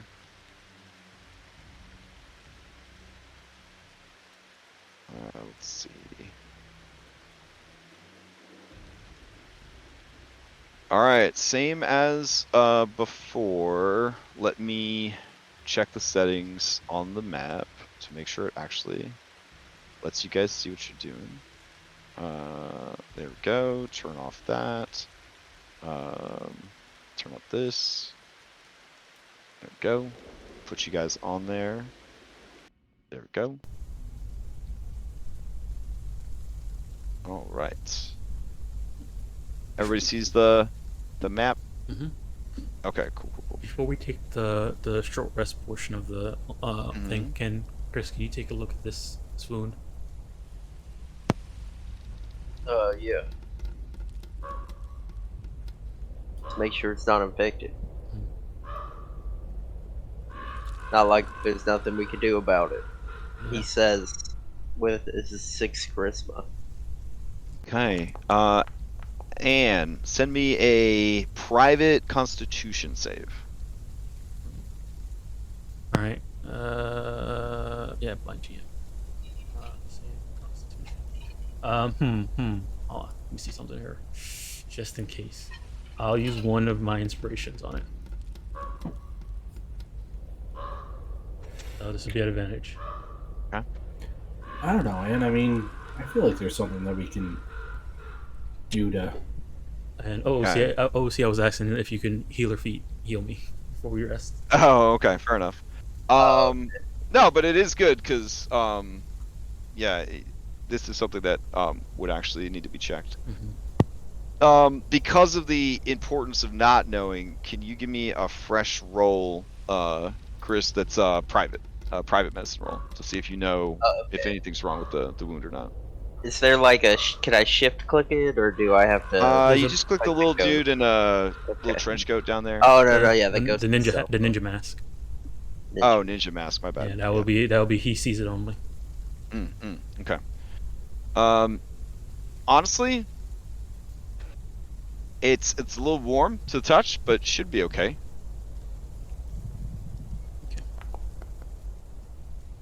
Eight. Yeah, some fresh bandages. I think you're gonna be fine. I think you're gonna be just fine. Right. You know, we can get you like a hook. I'm not So- gonna be a pirate, Chris. Okay. Well, I already have a missing leg. Hopefully when we get out of this, if we get out of this. yeah. I didn't want to see you be used to it. I don't. You're gonna be all right. Okay. Well, maybe we can make you like Jaime Lannister. Well, we would have had that. Well, do we still have the other one? Would we have to make it a necklace? What? Ooh, Well, that's what they did necklace? to Jaime Lannister. No, I watched Game of Thrones. No, not like that. I mean, like with Needs a new golden hand. Oh, like a prosthetic? Yeah, I mean something that she can still use on a daily basis, something that can help out, and that's not just exposed stump. Well, yeah, that's No. why I said a hook. You know, I don't know why they didn't just give him a hook, because the hook's pretty useful. I don't know. It's Anne's call. It's just we're thinking out loud, trying to be helpful. I guess.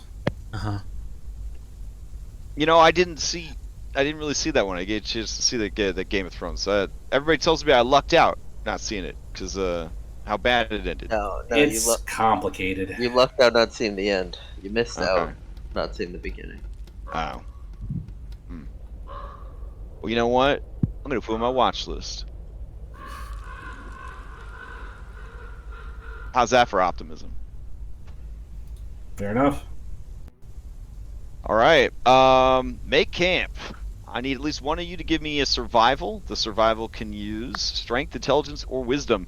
The rest of you can use any check as long as you can BS it properly.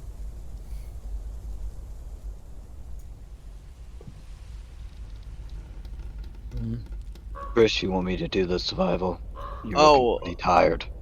I usually take the first one I get, but I if you... already rolled it. Okay. But I would have let you because. Oh, all right. Go for it, Jason. I mean, if you both want to use survival, you both can do survival. It's not like Yeah, I'll has to just be- do survival for Okay, my roll, that but I'll works let him. Yeah, I'll let as him many make- people as you want can use survival. Okay. All right. Need 3 more rolls. I'll feeling a little bit better after spending a day without her hand. She'll attempt to help try and get used to lifting stuff again. You know, just using her right arm. So I'll go Okay. ahead and go use athletics.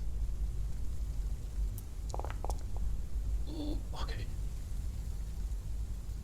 Robin. Oh, wait a second. Hold on.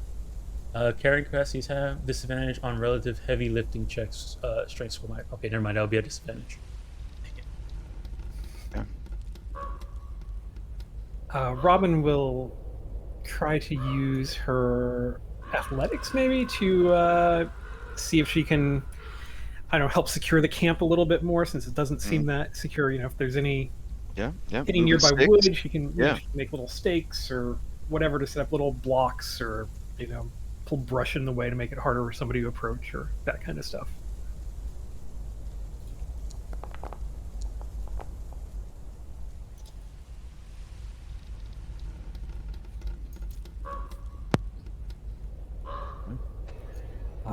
Wayne's gonna try and working with Dunbar. Try. I mean, since food is non-existent, see if we can't forge something edible like acorns or berries. Sure, or sure. Something we So don't think is gonna kill us. Is this a nature or survival? Can I? say animal handling if I'm trying to like. Oh, coax. trying to get him to help you? Sure. Give me a Yes. handle animal. That's pretty good. Okay. You were close. You were close. But the DC is still 15 tonight. All right. I can't risk trying to succeed at a cost. I'm not going to do it. Yeah. Okay. Who is on watch tonight?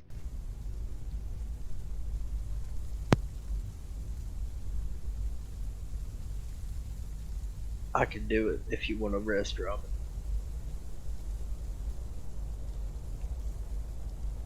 I mean, that might not be a bad idea. You slept pretty well last time. Yeah, I think Robin would love to have a night to sleep at this point. All right. And true to his word, Dan is going to turn down rations if there are any. So, doing a count here. Jason 8, Henry 8, Leo 8, Dan 8, Wayne 8. Yeah, we're out. Yeah. Okay. No, All Wayne right. didn't So eat. for He NPCs, shared his food with Dunbar. For NPCs, you can just add under features, just something like days without food, and then just update the number next to it. Kind of I'll thing. use their layer actions. I'm using legendary resistance. Okay, sounds good. No. Let's see. All right, so nobody eats today. That's fine, I guess. Let's move on to the person that's on watch. Give me an intelligence perception. No, sorry. Intelligence survival to set up your camp. Hold on. I can't ever remember the minutes. Keep the document open. All right. Whoever's doing the lookout, give me an intelligence survival to see how well you secure the camp against potential danger. Okay. All right. And then the rest of you may take camp actions if you are so inclined, and then everyone will settle in to sleep.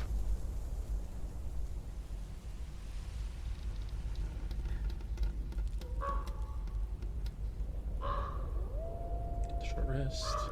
And then I think Robin has Art's deck of tarot cards, Mhm. and she has proficiency with them, Okay. like for tarot reading and stuff. So I think she would just see if anybody was interested, like especially since she is we very could treat this as Performance? like a story. Yeah, we could treat it as a storytelling or a performance. Yeah. yeah, and Okay. and would try to do that, and like, but she would definitely put as like positive a spin on whatever comes out as possible. It's Okay, not like okay. it's not like, oh, you're gonna die. It's like You got the death card. That means you're going to avoid Yeah. the next chance of death. Yeah. She's gonna find the best way, or at least she's going to try to. I mean, I don't know what her performance role will be, but that's what she's going to try to do. Okay. All right. Then go ahead and give me a performance. Charisma. Oh, There we go. It's pretty good, and under normal circumstances, it'd be more than adequate. But the DC being 15, it does not make it. Okay. But hopefully, Alright. it still at least buoys everybody's spirits just a little bit. Yeah, I mean, it was nice. Does anybody else want to perform a camp action? Otherwise, default, you should probably at least roll a wisdom check. Wayne will reflect in quiet contemplation. All right, so just give me a wisdom check, not even a save. It's worth a shot. Nope, you have trouble just focusing. It's just everything that's happening, the injuries, the exhaustion, your life, how things are going, your past, your present, your future. It just weighs heavy. Okay. Anne? Let me see here. Yeah, I guess, the only thing I can really, think of. I'm not sure what this would do. Yeah, I'll just go ahead and wait. Relax in solitude. Okay. Check wisdom.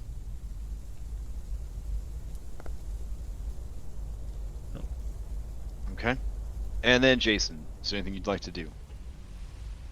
He'll rest and hopefully his wounds are feeling slightly better at the end. Okay.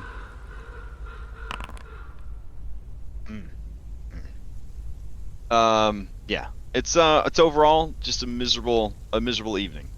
As you guys, without bedrolls or anything like that, just try to find the most dry place you can to hunker down and sleep. We head into the night proper. I'm gonna need a perception check from Chris.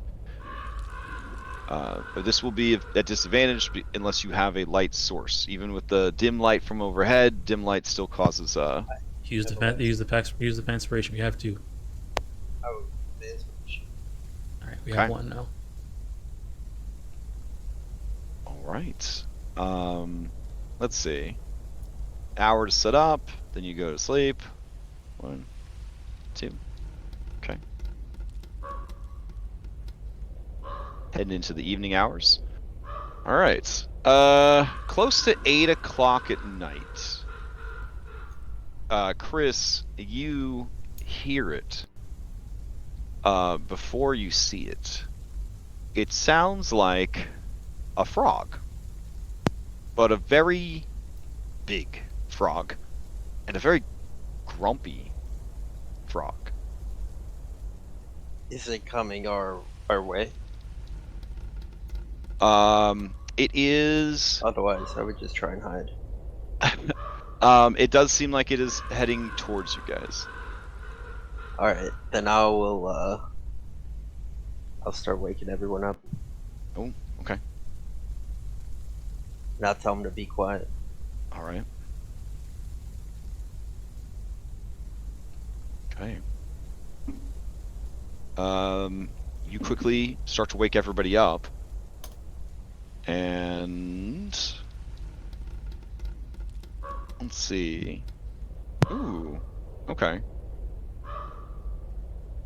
This creature would be extremely difficult for anybody to spot, but because you used it because you used Fanspiration and did it with advantage, you were able to spot the creature.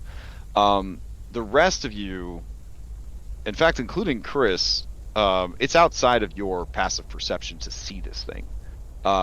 Chris, I guess I'll send you a picture of it, and if you want to start pointing it out to other people, they can try to see it. But the creature seems exceptionally good at moving through the shadows. Does It seem is like carrying on it. it? It is carrying a sack on its back, and the sack is making bleeding sounds, as if it is full of goats. It is a massive bipedal toad. It is the weirdest fucking thing you've ever seen. By far. No, not that weird. I can't say what it is because I wouldn't I know. sent it to your yeah, Discord. I see it. Yeah. It does. It doesn't seem interested in you guys. In fact, it seems like it's trying to sneak past you guys. But some of you do hear the bleating of goats off in the shadows. Okay, I'll kind of like. Dunbar looks like he's gonna let it out. He's gonna let one out. He's gonna do it. No. Be quiet, bud. Shh. Please be quiet. And like Right, Rain's like patting him and stroking. You want to signal down the creature or interact with it in any way? Fuck no. Okay. All right. Then, after about 5 minutes or so, you're pretty sure it's gone. All right, I think you guys can go back to sleep. Doesn't want it. What happened? What did you see, man? Leo says, kind of rubbing his eyes.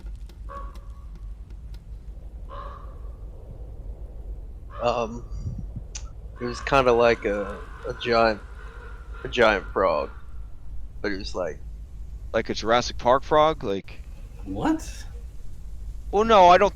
There weren't frogs in look, Jurassic Park, but I mean, like as big as a dinosaur, like a dinosaur frog. look, man. Just go back to bed. I'll tell you about it in the morning, okay? Try and get what sleep you can. Yeah, you know what? I will. Thanks.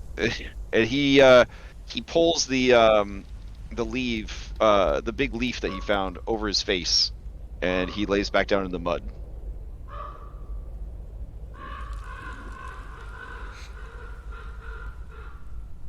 Right. Dan whispers to you, "Wait, was it a werewolf? Was it a werefrog? A frog monster?" It's. I mean, if the. What Hopefully, if hopefully it was? What if it was the Gitrog? That's a frog. You know that game Magic that I play, the card game. It's like a thing from that. It's like a frog that eats people. Mm-hmm. Well, it actually causes land destruction, which is anyways. But it's. I'm just gonna go back to sleep. Hopefully, it wasn't that.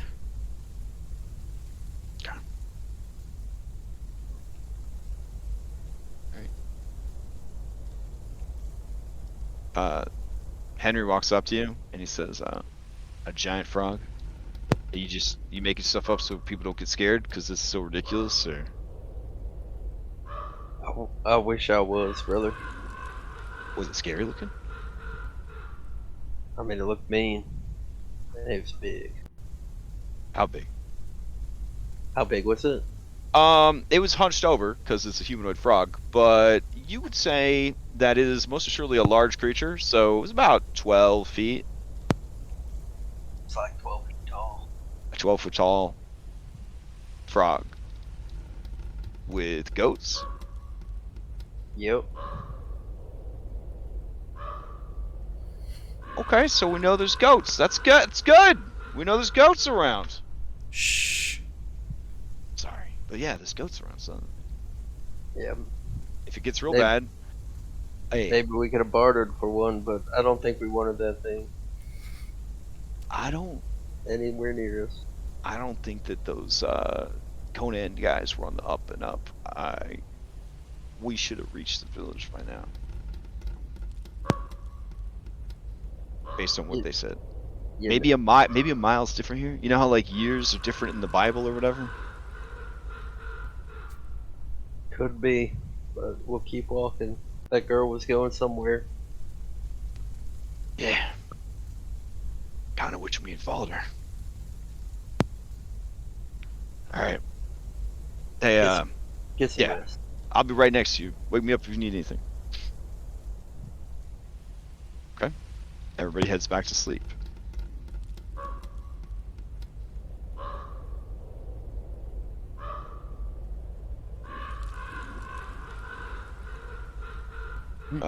Yeah, by 5 a.m. you guys feel well rested. You could not well rested. That's silly. I want to say.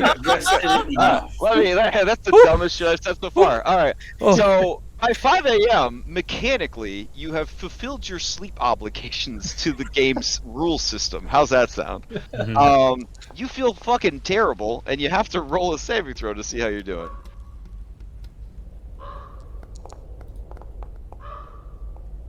I said that as a check. No, I did win that save. Save. Let's do shit.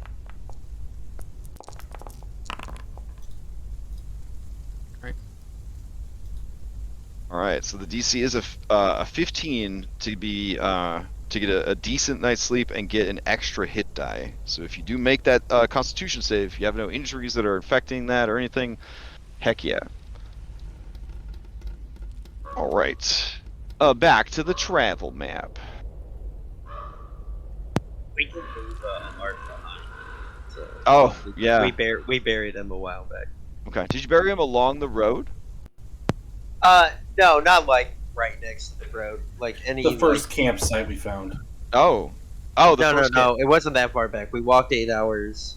Yeah, And yeah, then it was an hour back down the road, right? So an hour Yeah. back down Yeah. the road you buried him. I'm just wondering if like there'll be a scenic roadside grave marker now.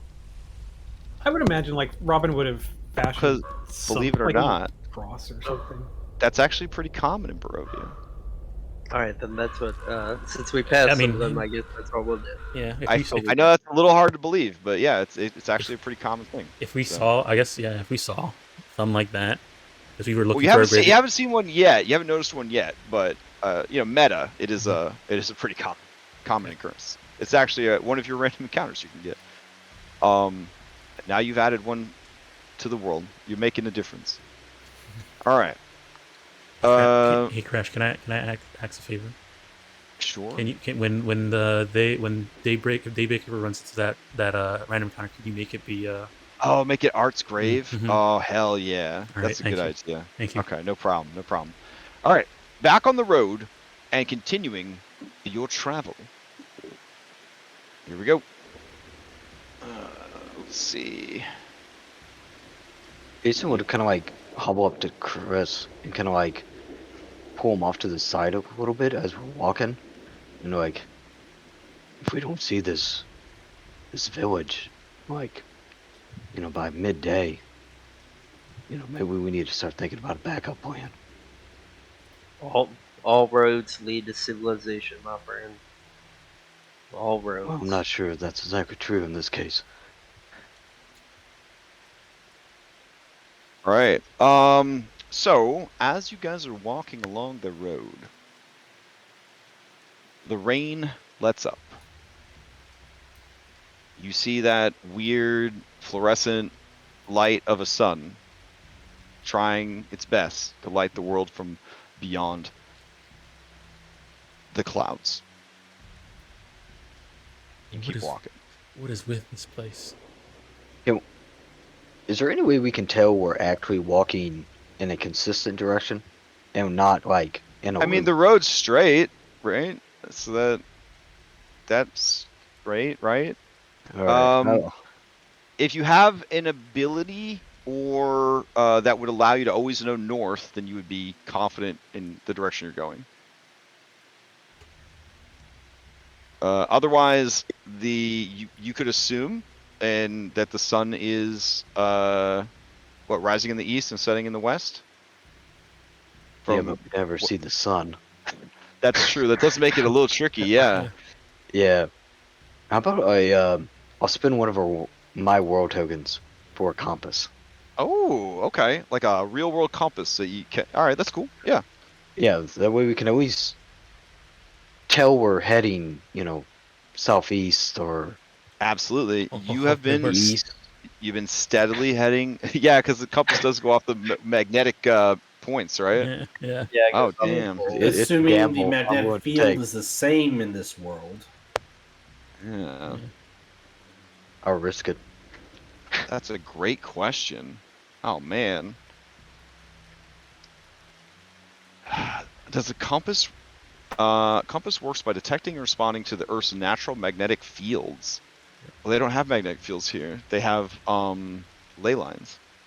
Maybe I don't know. Maybe that produces enough magnetic the field. ley lines. Oh man, that means our north switches depending on which one's the closest. I'm gonna say that unfortunately, this would be a very Pirates of the Caribbean. You pull out the compass and the needle is just wildly spinning. Unfortunately. Oh yeah. Hey, it might be useful later on. Yeah, I mean, if you learn more about the world, you might be able to adapt it. So. Yep. All right. Okay. So, about an hour in to travel. It's only about let's see. It's almost 6 a.m. You've been traveling for about an hour now. And as you're traveling on the road, a fog begins to settle in on the road. Let's see. Every map I have to go in and I have to adjust all the settings on it. So it's okay. Yeah. Like the fog that kills, or like just normal fog? Ooh, I guess we'll find out. Let's see.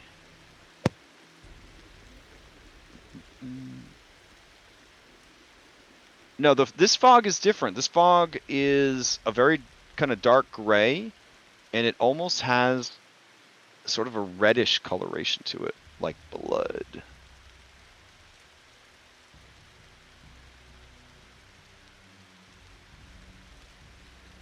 All right, I'll bring you over to the map. Hmm.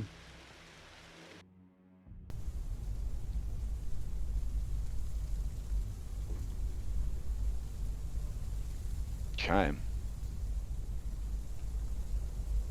As you're walking and the fog is settling in, it is becoming thicker and thicker, making it more and more difficult to see.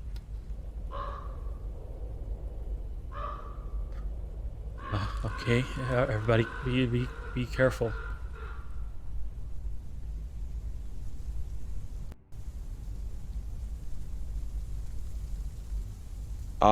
You think that you hear something hissing out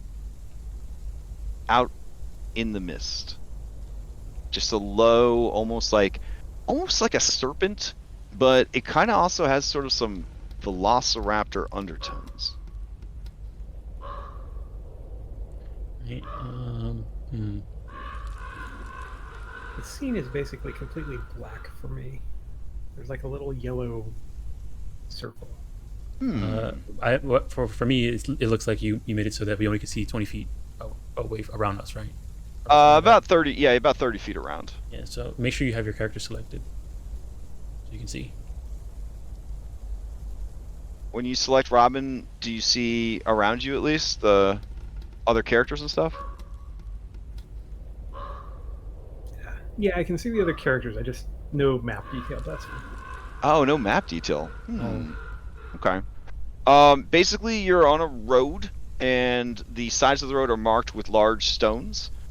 Chris is kind of off the main road. You get the feeling that Chris does not like being out in the open. He is always positioning himself to have cover, to have something to put his back against. And whenever he is not, it seems like he is looking for a place to do that.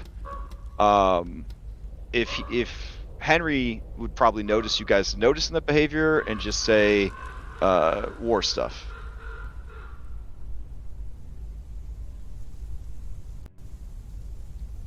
And kind of give you a meaningful look, like, don't say anything about it. And then he gives Wayne a very meaningful look and says, I mean it.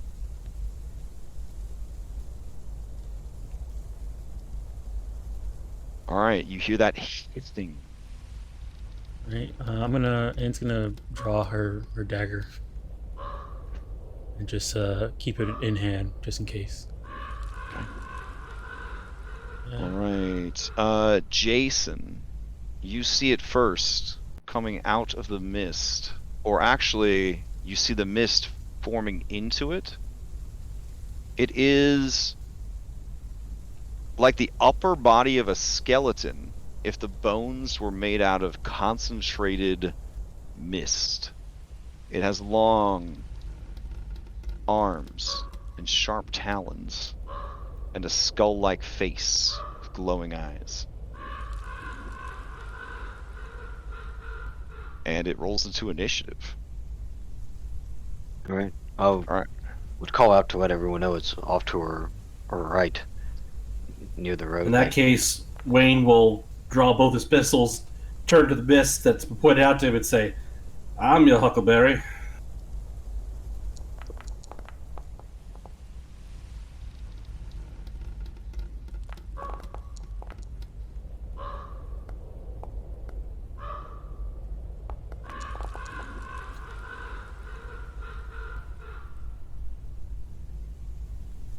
I've rolled into initiative, but I'm going to reload my browser here real quick. See if I can get this to refresh at all.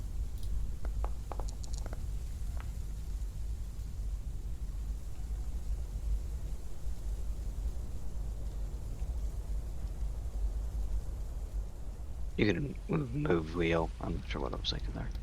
Oh, okay. That the little threat icon on Leo just like perfectly fits his character. His character. He's just kind of a pissed off lifeguard. He can't handle stress God well. damn it! Why are you going to drown He yourself makes bad again? jokes. There's a lot of guilt I think he's carrying that he put you in this situation for sure. But yeah. Yeah. All right, everybody's rolled in. All right. Wayne Turn goes off first. the music. And we got some combat music playing. Turn it down a little bit. There we go. All right. This creature is going to yeah, it doesn't David really need. said Wayne goes. Doesn't he automatically win initiative because of that Oh thing? yeah, because of his condition. All right. Yeah. Wayne, you have won the initiative. All right. This is gonna be ugly. All this exhaustion. All right, he is going to. Nope, you're not taking Dunbar with us. I was gonna die.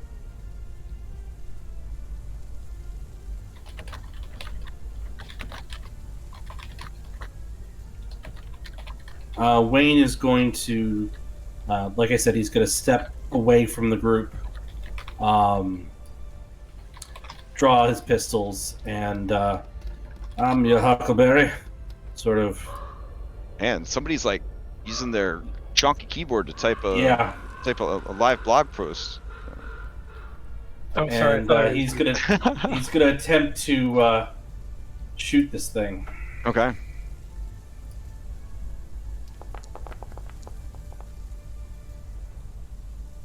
All right. 16. You definitely shoot it. You see the bullet drag through the mist. You think you heard it, but it doesn't seem to do anything other than kind of look over at you, look at where the bullet passed through it, and then look over at you. Its eyes glow with hunger. And offhand shot.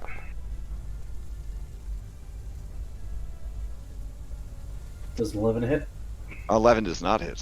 The creature snakes through the air.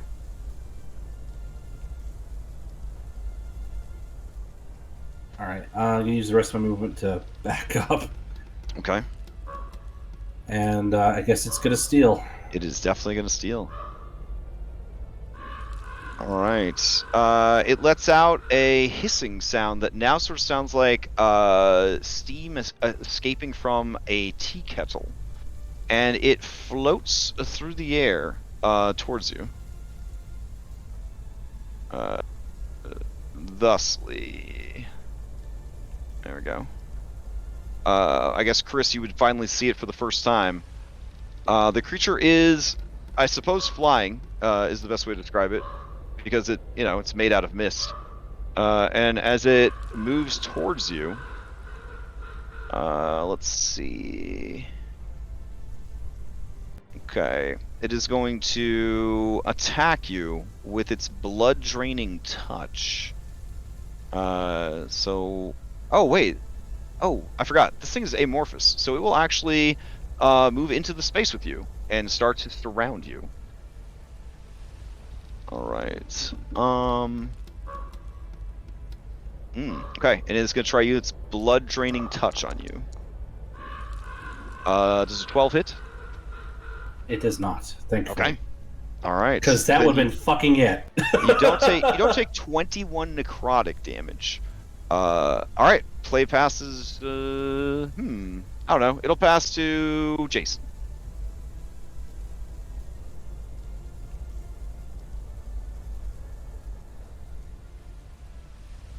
I want, Yo to Yo to grab something to throw at this creature, and I'll move to.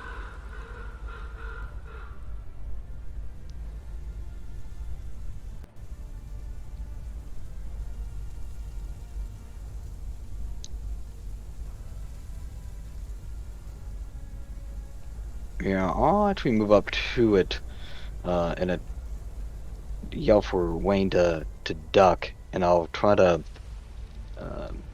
kind of impact it with without hitting Wayne. with the kind of the wide, flat angle of the battle axe.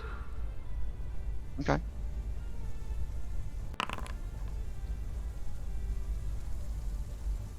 Is Jason able to move that far?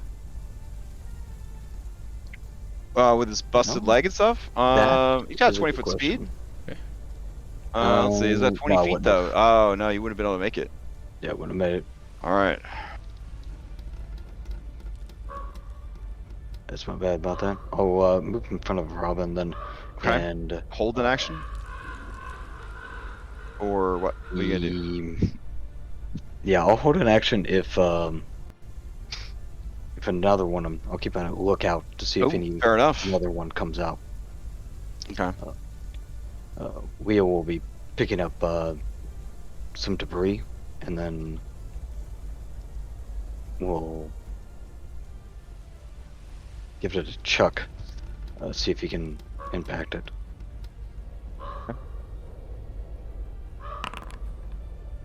13. The creature kind of just moves out of the way, and the rock kind of nearly hits Wayne as well, but just sort of flies past.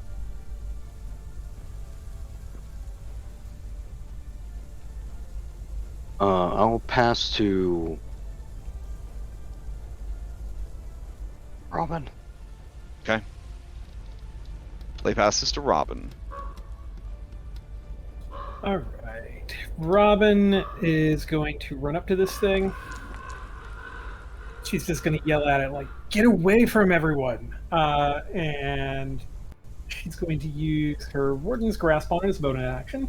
Okay. So can't at least approach anybody else. And she's going to swing at this sucker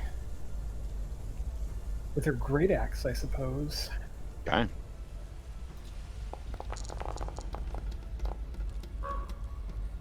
Ooh, 11 does not hit. As you try to slash at a part of it that is not, gonna also hit Wayne, you just slash at it. What's Can up? I use my Faxpiration? Yeah, you can. All right, so give me a D6. Add it to your roll. I don't know why that rolled 2. That's let's see what the first roll was. 2. First roll was a 2. Okay, so Yeah. that would be a 13. 13. 13 does not hit. Okay. All right. In that case, that is what she It can turns to you, and it's almost sort of possessively coiling around Wayne.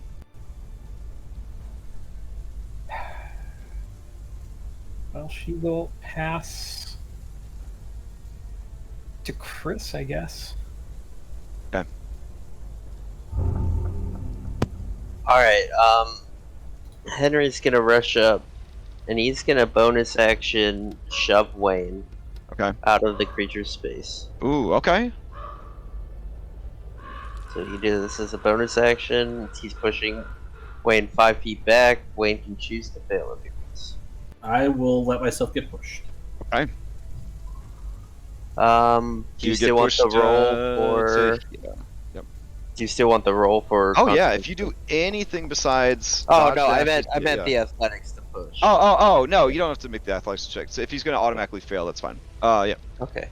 'Cause I would rather not risk the consequence. Oh yeah. And he's gonna use his action to duck. Right. Okay. That's Yeah, that yeah. remove threat, right? Okay. So then you did get it. But you rolled a 5 plus 1. I don't know if a 5 is enough. Yeah, 5 is enough. So even though he ducked, he still. Okay, then he won't duck. He'll dodge.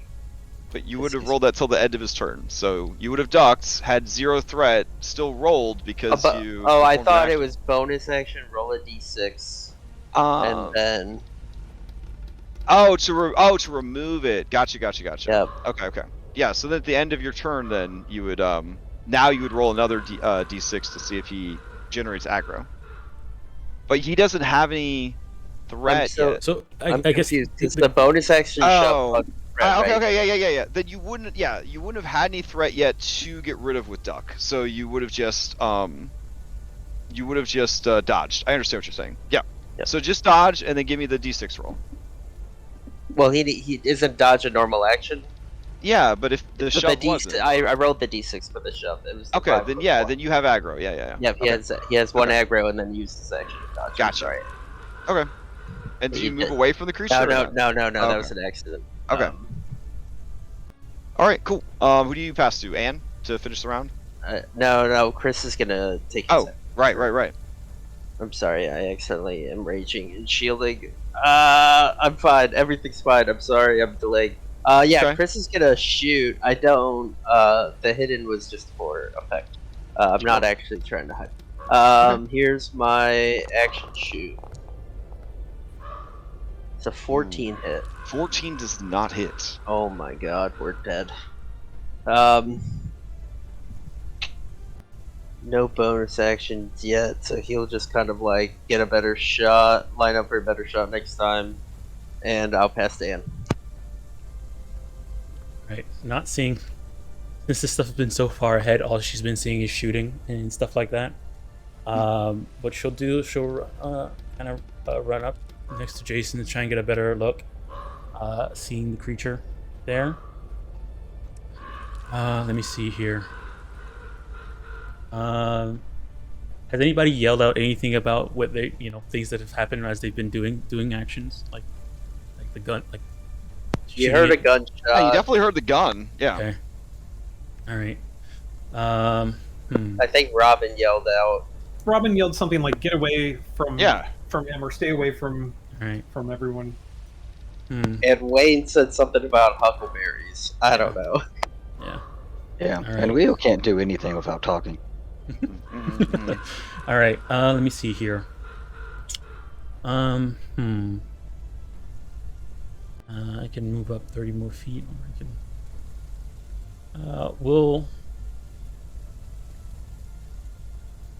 I guess she'll run up to here. And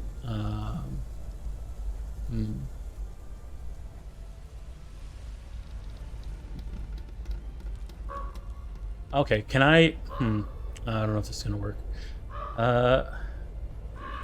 Yeah, she'll try it. I guess I'll run up here and for now dodge. Yeah, there's nothing else I can really do. Yeah, we'll do that.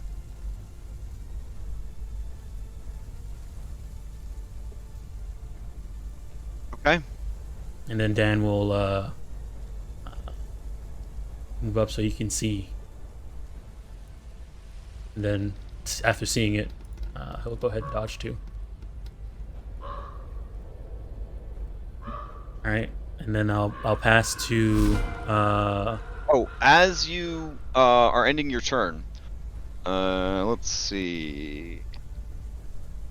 Jason, you hear from out beyond the fog, further down the road, west of your location, so left side of your monitor. You hear what sounds like Polish, Russian, some kind of Eastern European language, but then you kind of like feel like a pain, like in your temple, and like a migraine coming on, and you realize that that's silly. You heard people speaking English, obviously, and it is a woman's voice, and she says, "Was that the gunshot? Did you hear that?" And then you hear a guy say, yes, unusual to have rifle this far east.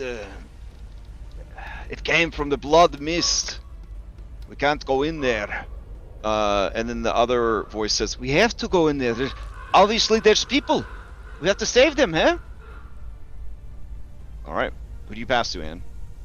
I'll pass to. We'll pass to. Oh, Jason, you can tell people what you heard. You were the only one that would have heard. Yeah, I would have like called Ann, Dan, Leo, Henry since he's nearby, and Robin. There's someone on the other side of the mess. They might be able to assist us. All right, I'll pass to Wayne. Okay. Wayne.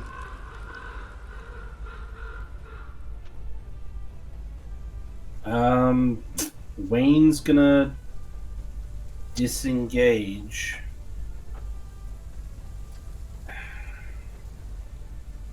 Lighting a torch, is that That's a full-on action, right? That's not something like a bonus action. Correct? Lighting a torch is an action, yes. All right. And it's an item interaction to dig it out of your bag. All right. Well, Wayne's going to disengage. Okay. Action. Bonus action. I'm going to dig out the torch I have. So I'm going to disengage, holster my guns, Uh-huh. get out the torch. Okay. I'm okay with the Is it- bonus action being used in place of an item interaction. That sounds fine. So, alright, yeah. Okay. So you rush over there. Yeah, I'm going to move away. Dunbar's going to keep dodging, and he's going to join his unit. I'm going to pass to Chris. All right. Yeah, Chris will take a shot. Alright.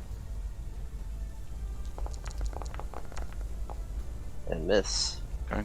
Um, As the shot goes off again, you hear a woman, all of you hear a woman scream, and she says, "They're dying in there, we have to go!" And then the man's voice says, "No, in this fog they'll shoot you before you can get there to help. It's over for them, I'm sorry." Hey, we hear you. We won't shoot you. We're getting hit by some kind of mist.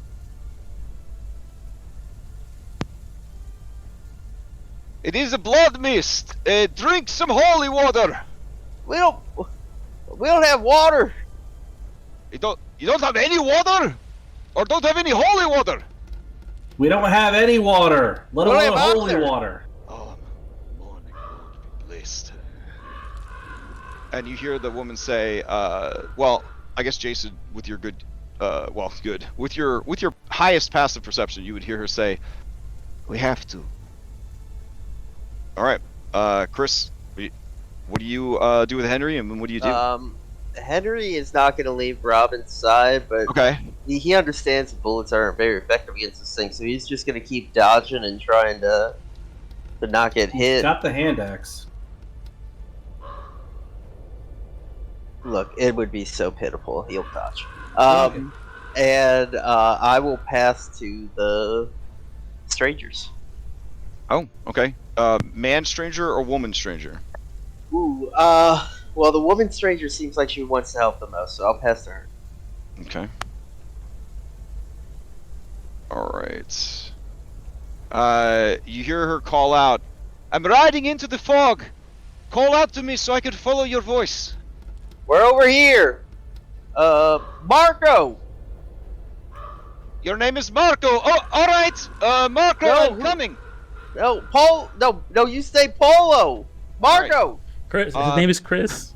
Through the fog, you see a mighty white horse. That is the woman. No, on the back of the horse, there is a woman. I would not have been surprised. Yeah, on the back of the horse, Is the horse man. No, is the woman. She has auburn hair and bushy eyebrows, and she is wielding a hand crossbow, looking like somebody out of a fucking Van Helsing movie. She seems to be wearing riding leathers, but also like leather armor, similar to what you guys found on the corpse in that house. That was like, picking the lock or whatever. And she is going to take 2 shots at the mist. All right, here we go. 1 and a 2. All right, 15 hits and a 22 hits. The mist takes full damage from the shimmering silver bolts that she fires from the crossbow, and she says, "If you have any silver, it should work fine." And then she's gonna ride up to here, and she says, "Eastmark, it is a blood mist. Hurry!" But the creature is going to steal. I'll use how many do I have here? I only have 1 left. No, okay, never mind. Not gonna use it yet. Yeah, he'll steal. Okay. All right. The creature is been hurt. Doesn't like that. It is going to flow into Henry's space. Its speed is 0. Oh, its speed is 0. My bad. This is my first time, I think, having a warden. So you'll have to remind me about 4,000 times. I will not forget. Yeah. All right, then it is just going to reach out for Robin, who is not dodging and has called its attention. So here we go. A 12. Misses. Oh, No, okay. actually, well, it matches. Okay, Shoot, I then thought it was 13, so it hits.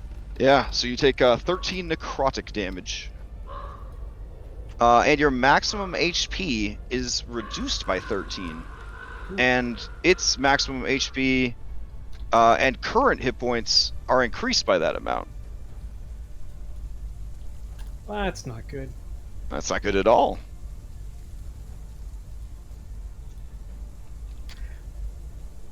Is there any indication of that happening to us when we see this? What does that mean? Like, Happening to you? Like, do we see that it's getting stronger from? Oh something yeah, else? yeah. It actually gets slightly bigger. Okay. She says, if it feeds too much, it will split into 2.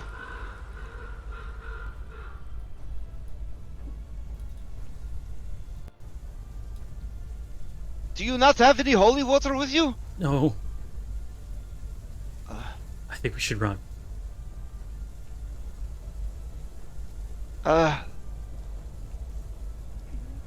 She kind of looks at all of you and she says, maybe you could try.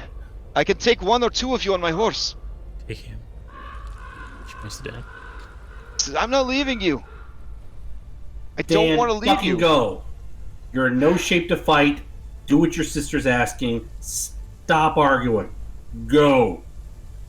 What about you guys? What are you gonna do? Run. We'll figure it out. You go. All right, Robin, do you want to steal or no? Yeah, Robin will steal. Okay. All right, Robin, you're up. She's going to use her Warden's Grasp again on this thing. Mhm.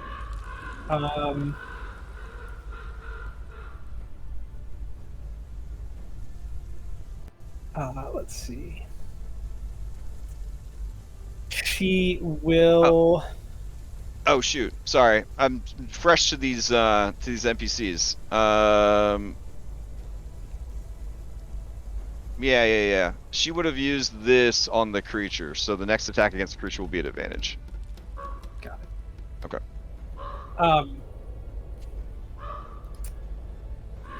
Yeah, she'll.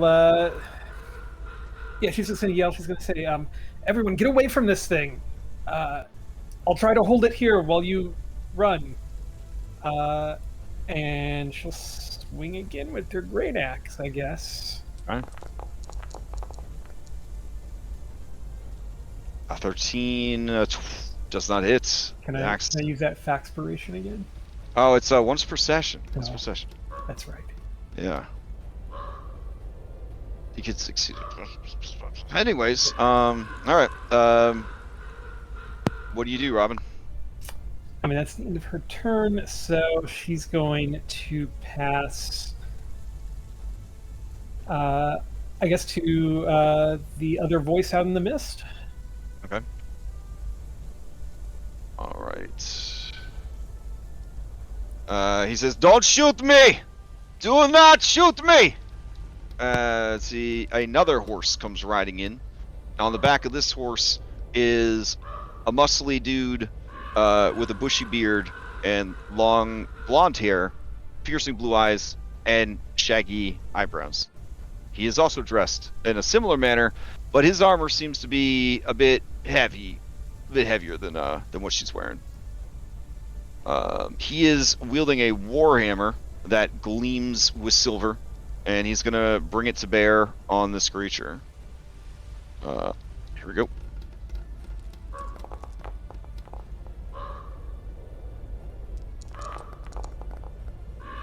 The first attack is going to hit for 9. The second attack does not hit with an 8. The creature lets out a hiss of pain as the silvered weapon kind of tears through its body. All right. He looks at all of you and he says, "Oh no, you're from the mist, aren't you?" Robin will just say, we came from a house. There was a house. We came through, and there was the mist all around, and we're not from here. You the beautiful. Kick its ass. All right. Hand's gonna run up and all right. Crash. I have a silver comb brush. Yes, you do. Absolutely. Yeah. Can I? And I have Improvised weapon. and I have a silver dagger. Uh huh. Actually, wait a second. I'm also missing an arm, so never mind. It's not gonna work. Okay. Okay. I'm just gonna hit with the dagger then. Oh, Okay. nope. I was gonna ask if I could do a will with the In a very sad scene, you think of this idea and you reach for it with your cauterized stump. Yeah. And yeah. Okay. Well, hopefully I'm gonna use it. Okay. Well, we'll go ahead and attack with the silver dagger. Let me stop dodging.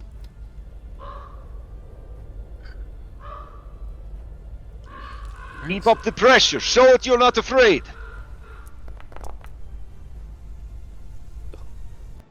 All right. As you go to stab at it, let's see. Complication. Oh, is it easy target? Sorry, no. No. That was Robin Robin already used Robin. it. Yeah. Exposed. Your swing unbalances you so much that your target may make one melee attack against you as a reaction. Yeah, sure. It'll do that. All right. All right. Here we go. It's going to use its blood draining touch. All right. 16 points of necrotic damage. As this thing is hitting you, you realize that it is pulling the blood from your body through your pores and into itself. It is an excruciatingly painful process, but those of you that are experiencing it and witnessing it, it is the most heavy metal supernatural shit you've ever seen. Its skeletal claws pass almost through your body and are pulling the blood out of your skin and into itself. Question. If your maximum HP is reduced by that damage, what happens if it is reduced to 0? Oh god.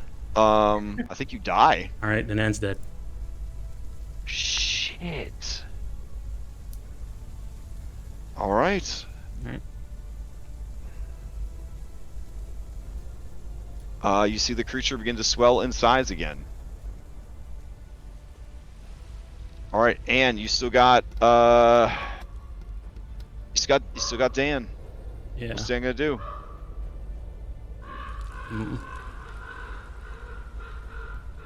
Let me see. Last thing his sister said to do was go into the horse and run, and then she runs up and just gets killed instantly. Hold on 1 second, let me try something real quick. And he's also like deadly exhausted. Let me see here. We'll give him a wisdom save for myself. See what he does.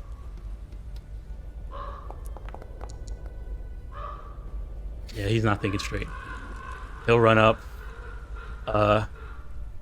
pick up the dagger, Okay. and attempt to do it. Alright.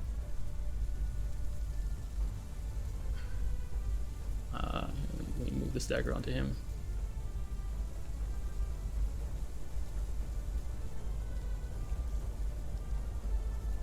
Right.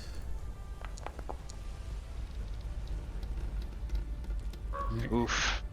Yeah, he's just stabbing wildly, just swinging wild. All right. He'll pass to Jason. All right, Jason, to you. Oh man. Let's see. I'll move up behind Robin. I let her know I have her back. I can help her block some of the damage. I will Would I actually know Anne is dead? Otherwise, he would probably do a If medicine she check died on her. from blood loss like that, it would be another one of those like art deaths where she just kind of like a fucking Capri Sun, just sort of like shriveled up and just dropped. All right.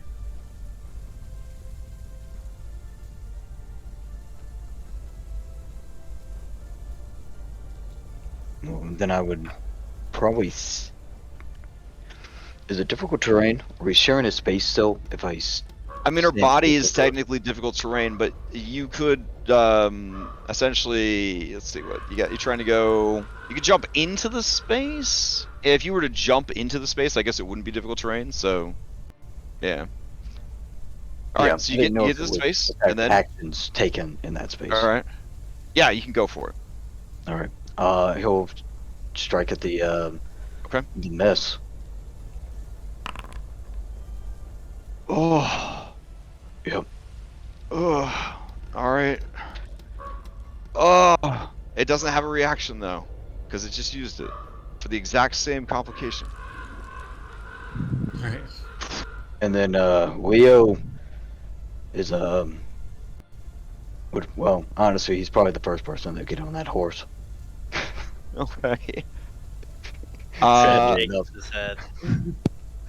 All right. She shows the back of the horse and he hops up on it. She says, "Are you the one with the gun?"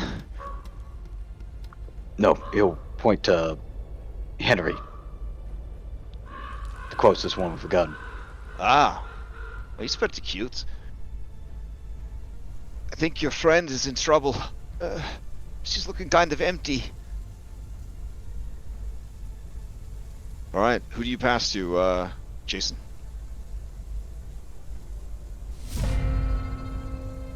I pass to Chris.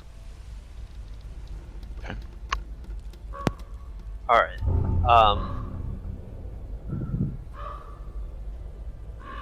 Man.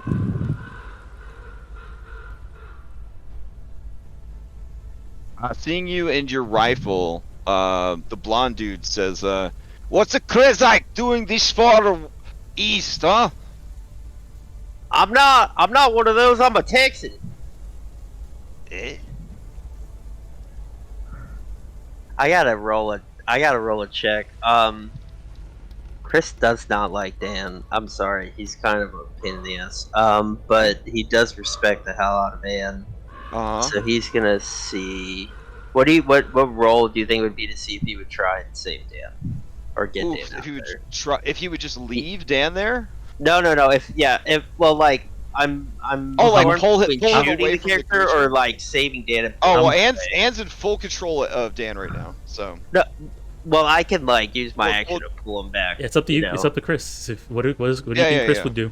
Is his respect for Anne enough to not do the right, not attack the enemy, or? Okay.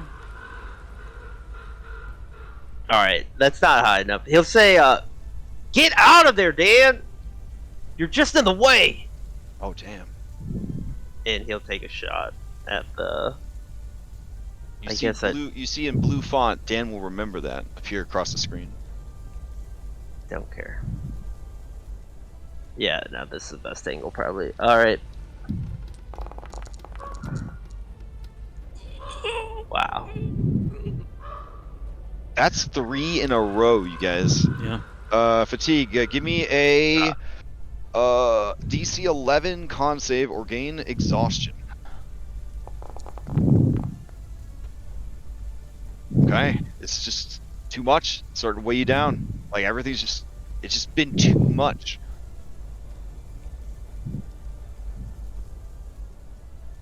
Okay. Yeah, You got Henry.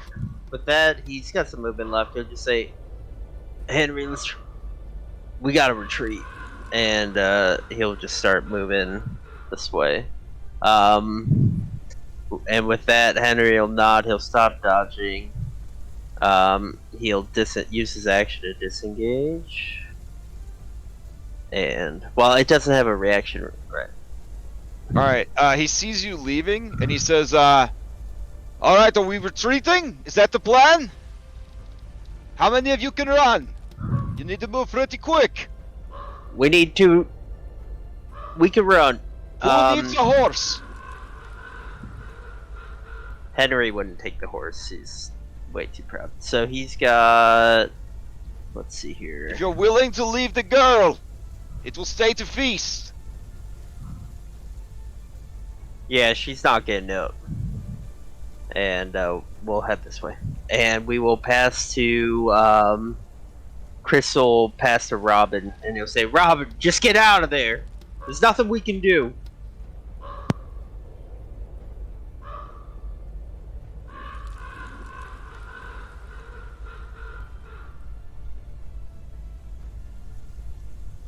All right. So you pass to Robin. Robin.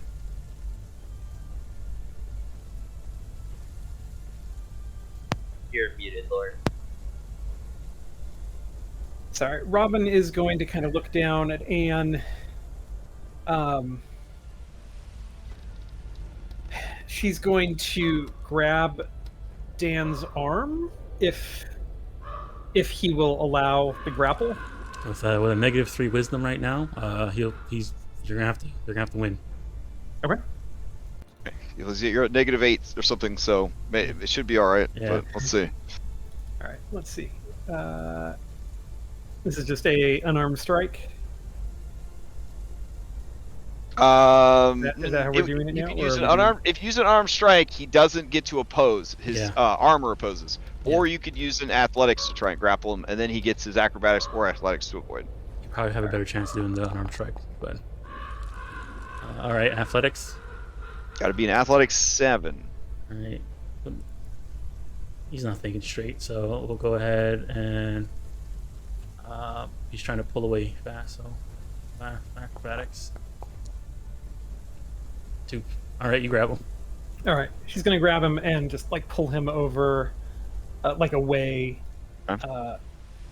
kind of back this way, and then up towards. All right, you're gonna provoke. It shouldn't. It hasn't gone yet, so it doesn't have a. Oh, it doesn't have its reaction yet. Oh yeah, it's perfect. Okay, good. Okay. Active initiative. Hell yeah. As you're pulling And him away, he's yelling. As long as you don't damage it, and you don't pass to it, Mhm. you guys won't have to use disengage to get away from it. Oh.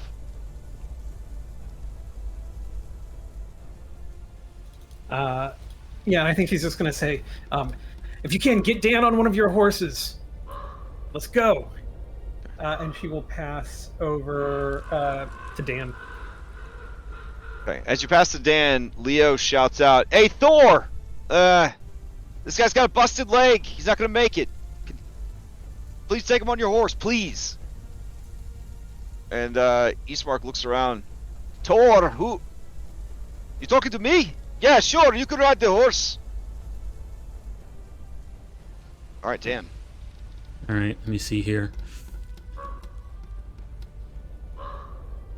Yeah, he's so exhausted. His uncle that he looked up to died, sacrificed himself. Sister died, sacrificed himself. He doesn't want to seem useless. All right, he's gonna. He'll go ahead and try, and well, here I'll do another save. See if he can gain himself some senses. No. All right, he's gonna try and pull away from Robin. Okay.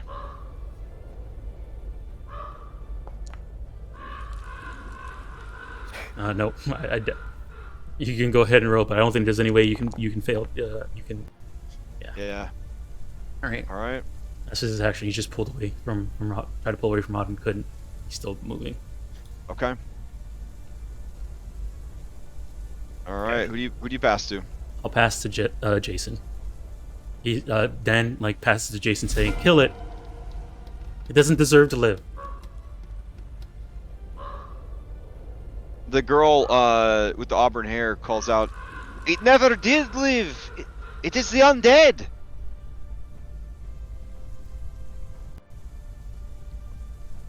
Jason will, I guess, begrudgingly step over where Anne was in cut a corner, and with half my movement remaining, heave myself up onto the horse if I can. Yeah. Like just a move and dash up on the horse. There you go. All right. You passed to Wayne. Either of these two. I'll Rangers. pass the Ismark or the Okay. Thor. Okay. Eastmark. He looks down at Anne, and he says, never even got to know her name. All right, and he's gonna start riding away with you on the horse. Okay. He will pass to Wayne. All right.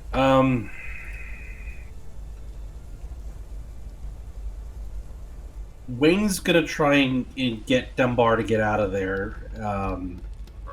He's gonna go with the jerky, guys. Go I don't know.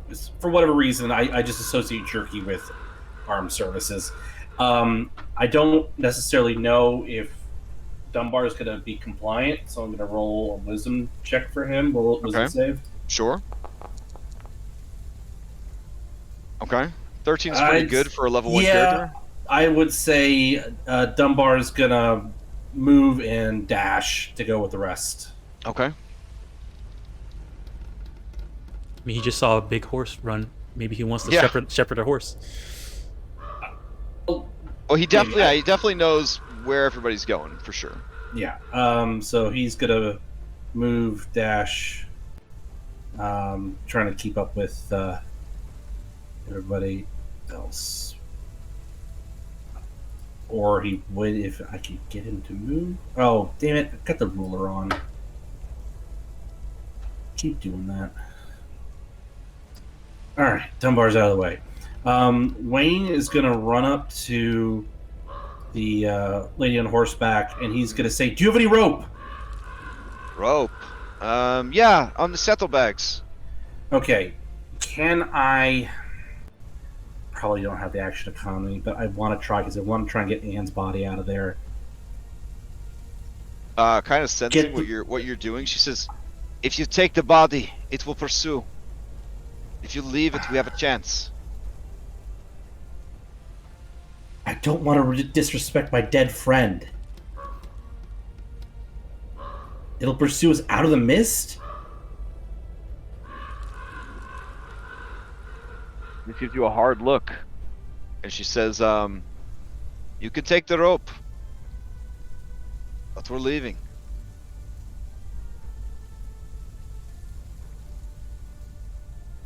If you've seen Anne enough, you know what she would want. If you're gonna use that rope for something. She says, "Use the rope on this one. He's hysterical. But just get out, please." This is...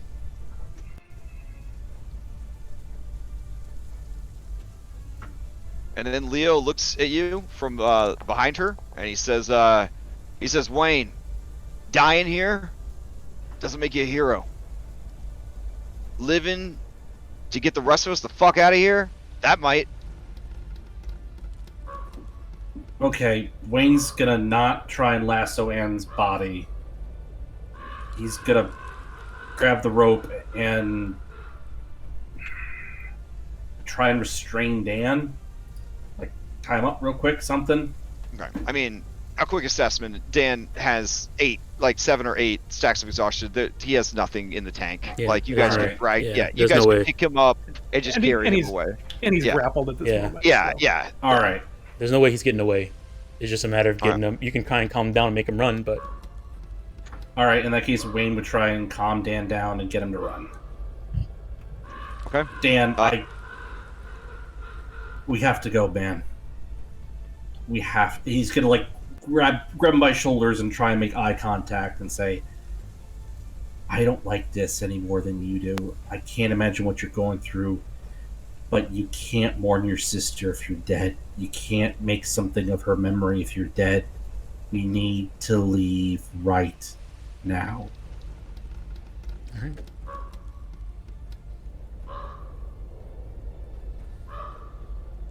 I'll say he saying that and doing that. He's pretty much catatonic right now. He'll wherever you guys move him, he'll move. All right. I don't have any kind of strength to move him, so Wayne's just Yeah. gonna. Yeah, Robin's got to. Since But helping to make him compliant is huge, because then Robin doesn't have to move half fucking speed the whole way down the road. All right. So. In that case, I guess that we'll say that was my action to make him compliant, and I will, get the rest of use the rest of my movement and get away from the creature. Okay.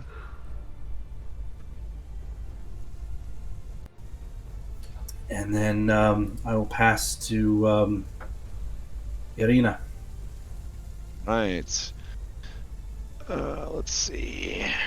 Okay, as you pass to Irina, she is going to jostle the horse, and she's going to start riding away.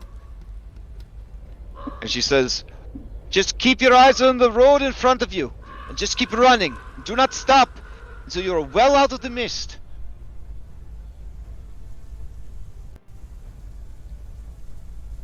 Alright, she will pass to the creature, and the creature will descend upon Anne's body, and you watch as it goes in, through her eyes, through her ears, through her nose, through her mouth. It starts to become a part of her body.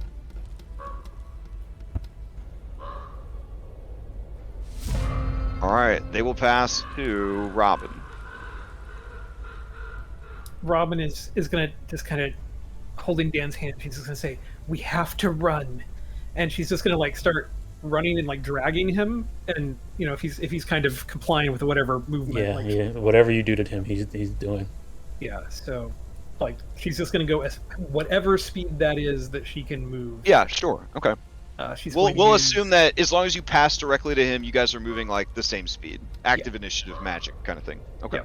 So she will dash if she can, or at least use her full movement. So Okay. I don't know if dragging him she can dash or not, but she would try. Yeah, we're gonna say that since he's compliant, it's not so much dashing as you're gonna immediately pass to him, and he's gonna immediately move the same way that you moved. Okay.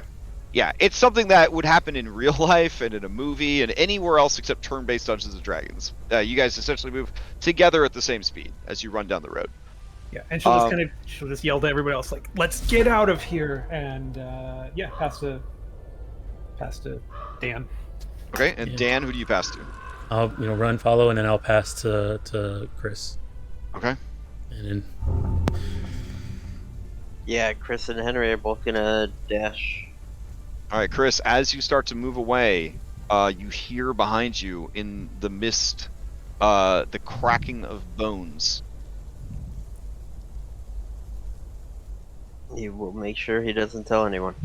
Okay. All right. And if you guys are okay with leaving the fights, we will leave the fight. Okay. As okay as we can be given the circumstances. Sure.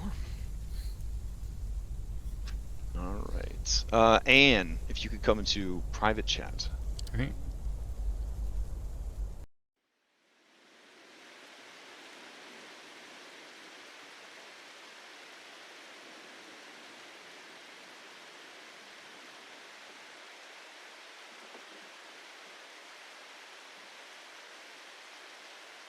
All right. So, you out of fate points. Yep. You died horribly in Barovia to a vampiric mist. Mm-hmm. You don't have a fate point. It's all over for you. Yep. But doesn't have to be. What do you mean? short time that you've been here, you've shown tremendous courage, strength, potential. You are a fresh soul in an otherwise stagnant pool. You may have attracted the interest of someone or something that wouldn't mind seeing just how far you could take things. But, like all power, it would come at a cost. Would Anne accept such an unknown offer of continued life and strength without knowing the consequences, if it meant being there for Dan? Based, I think she would, if she didn't, not. He's not that. She has a normal intelligence. Really bad charisma, sense of self is not really that there. So, if it meant protecting, getting Dan out there, she probably would. But, I mean, I need to know if you're okay with it. okay, hold on. Give me a second. Okay. Do I have to decide this session? Right now? No, because you would not catch up with the party for a little while, and they would be under the assumption that you are most assuredly dead. So Okay. If I didn't, then it would be either play as Dan or make a new character. Yeah, or if the party meets like NPCs that you might be interested in playing, essentially. But it sounds like you guys are gonna take a little bit of time in the village to try and recuperate and stuff like that. So Yeah. it is possible to run into somebody else. And it could even be, if you want to keep the Isekai theme going, it could be people that also, stumbled in, maybe even from a different decade or something. If you wanted to do that, but otherwise it would just be a local Barovian. Okay. I guess I don't know if this is too meta to ask a question, but in terms of gameplay wise, if I did decide to take power, take borrowed power, All to come back. I can say is they are offering you the strength to live and continue to protect your brother against this dark and evil land. Okay, I'll think about it. That's all I can say. There's no brochure. Yep, that's fine. I'll think about it. Okay. All right. I guess we'll go back to it.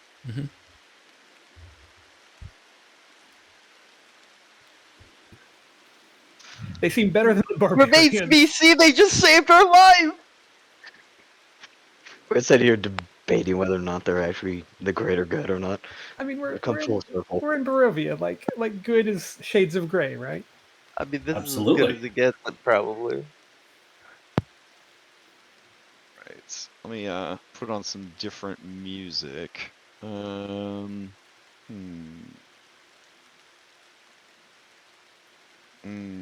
Okay, this one's pretty good. Let's see.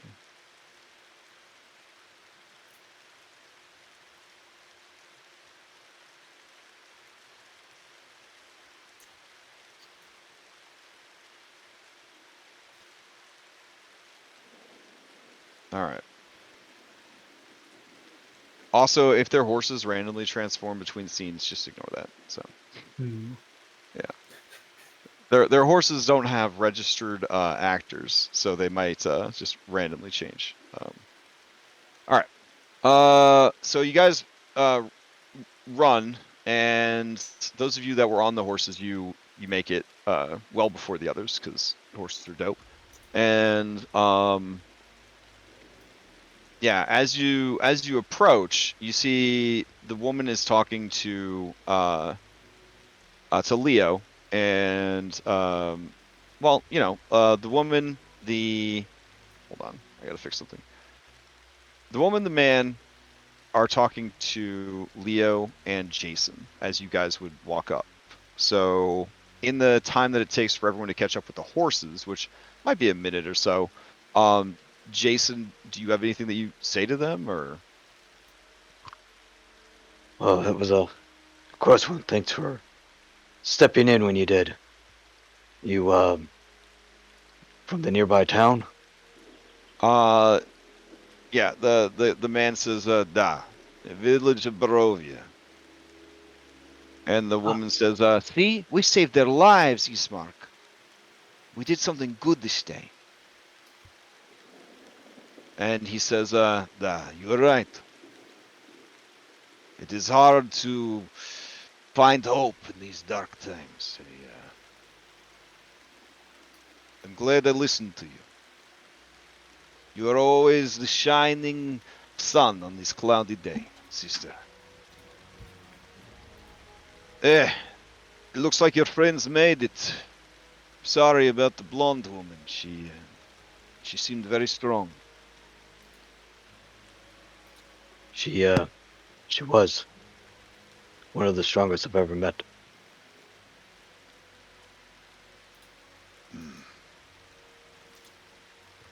All right, so the rest of you kind of come out of that red mist that still hangs, just like supernaturally over the road behind you. And you see that the day is clearer, but the sun is still just a sad, dim bulb in the sky. And the woman smiles and waves at all of you. But when she sees Dan, her smile fades, and she looks away. Ismark never smiles. He just kind of looks like that all the time. Thank you for intervening. We'd all probably be dead right now. These are dangerous roads. I take it you're not from around here. You have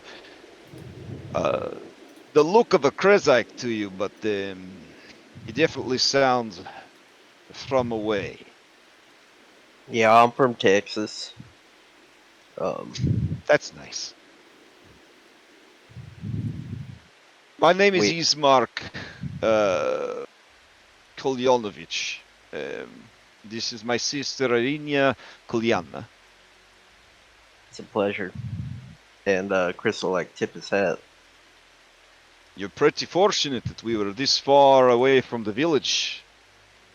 We were looking for someone, but had no luck, so we were preparing to head back.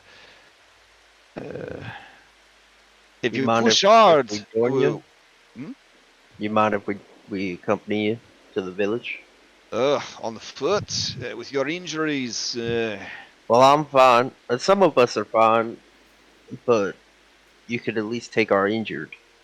Arinia says, it's all right. We can stay at one of the barns, the farms on the way back. We'll stay for the night, and then we'll all head back to the village tomorrow.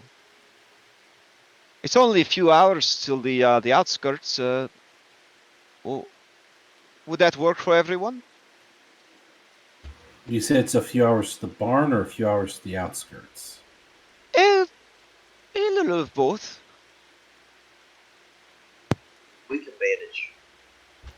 If you can carry our two most worst off, I think the rest of us can manage, yes. I can do better than that. And she very skillfully slides out of the saddle and does like a little pirouette. We'll walk, and two of you may use my horse.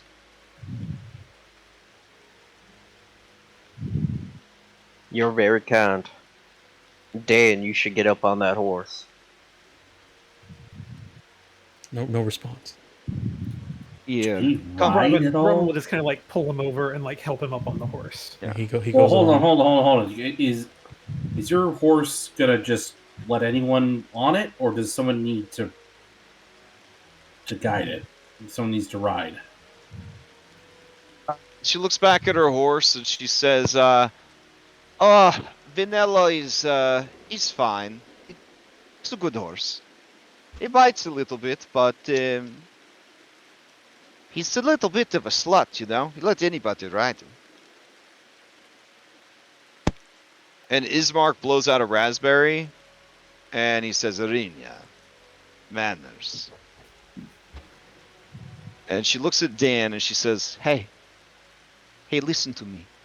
Hey, your sister saved all these people. She saved you. She saved everyone here. And you're what's left. You live and go on. And in you, so does she. Now let's get you up on that horse. Come on.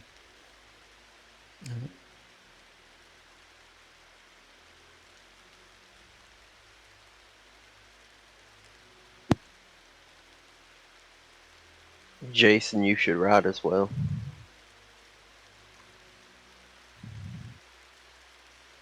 Yeah, that's fine. I can ride here behind Ismark. No, I will walk as well. You seem that good. you've been through tremendous ordeal. Please, whomever needs to ride. You're too kind. I just try to take care of the people of the land.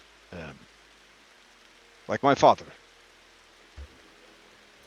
How messed up is everybody? I don't like saying this, but I think I need to get on a horse. Otherwise, I run the risk of getting in worse shape. Don't let your pride get in the way. Well, I'm not trying to. I'm trying to assess how messed up everyone else is. Triage. You need it. Get on a horse. All right. I'll walk with Dunbar. Robin, All I'm right, not. thank you. I can walk too. Wayne will get on the same horse with Dan. Okay. As you approach her horse, Vanilla, she says, "Do you have a kitten there? Yes. You're just out there fighting with a kitten in your pocket?" We found the kitten in the wilderness. I'm not about to let it die. If I can help it. Really? That's very strange. Oh, my name is Arinya. You probably heard that. What's your name? Wayne Larson. Pleasure to meet you. Oh, And Larson. Wayne will tip his hat as well. She says, "Do you hear that, Ismark? This one's a noble. What? No. Only noble families can afford surnames." From where we come from, everyone has served names. Oh, you must come That does from a not very mean we are wealthy nobility. place. It just we're from a different place. It doesn't make us noble or better. Just different. Oh, I would like to hear of this place. It sounds very fun. And is there does the sun shine where you come from? It does. Oh, is it beautiful? In retrospect, yes. I don't think we appreciated what we had. Oh, so we didn't. do you have it? Do you live near the ocean? Yes. Oh, what is it like? I'm sorry, this is probably not the time for this. I'm sorry. But yes, please ride on the horse. We can talk on the way. It's several hours. Wayne will sit up front and in front of Dan, and he'll take up the reins. And Oh, a horseman. yeah, I grew up out on a farm. A noble that grew up on the farm.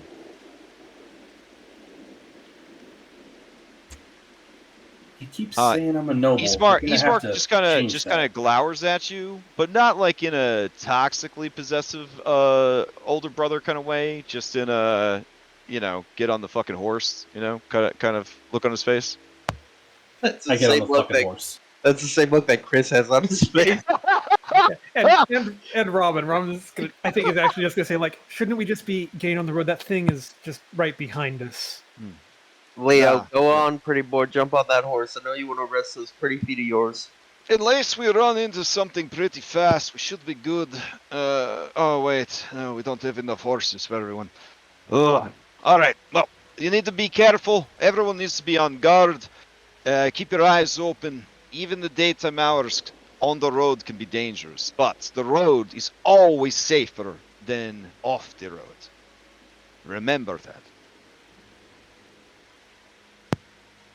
Will do. Thank you. Okay. Does Leo sit his pretty ass on the horse? Leo's fresh as a daisy, honestly. I mean, dude's got no injuries. He's got no wounds. I mean, yeah, he'll walk. Yeah, he's just a bitch. He'll hang out with the other doesn't have any wounds, doesn't have any injuries, bitch, and you guys could form a club together. Oh, yep, that's perfect. Just Yeah. who I want to walk next to. Oh, well, you also have Dunbar, who doesn't have any wounds or injuries. So there you go. Boom. The trio. The trio of power. Yeah. This Yeah. is what peak performance looks like. Yeah, we have probably like talking all about, I don't know, hot pots or something. Something completely irrelevant. As we get on the road, Robin would go up by Ismark, maybe where he's kind of leading his horse, and try to walk by him and start asking him questions about where they are. So she would, Oh, yeah, sure. This is a great time for some Yeah. setting dump. Let's see.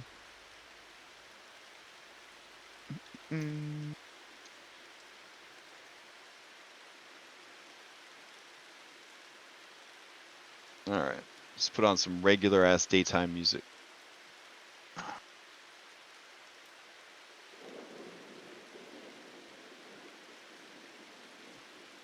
Okay.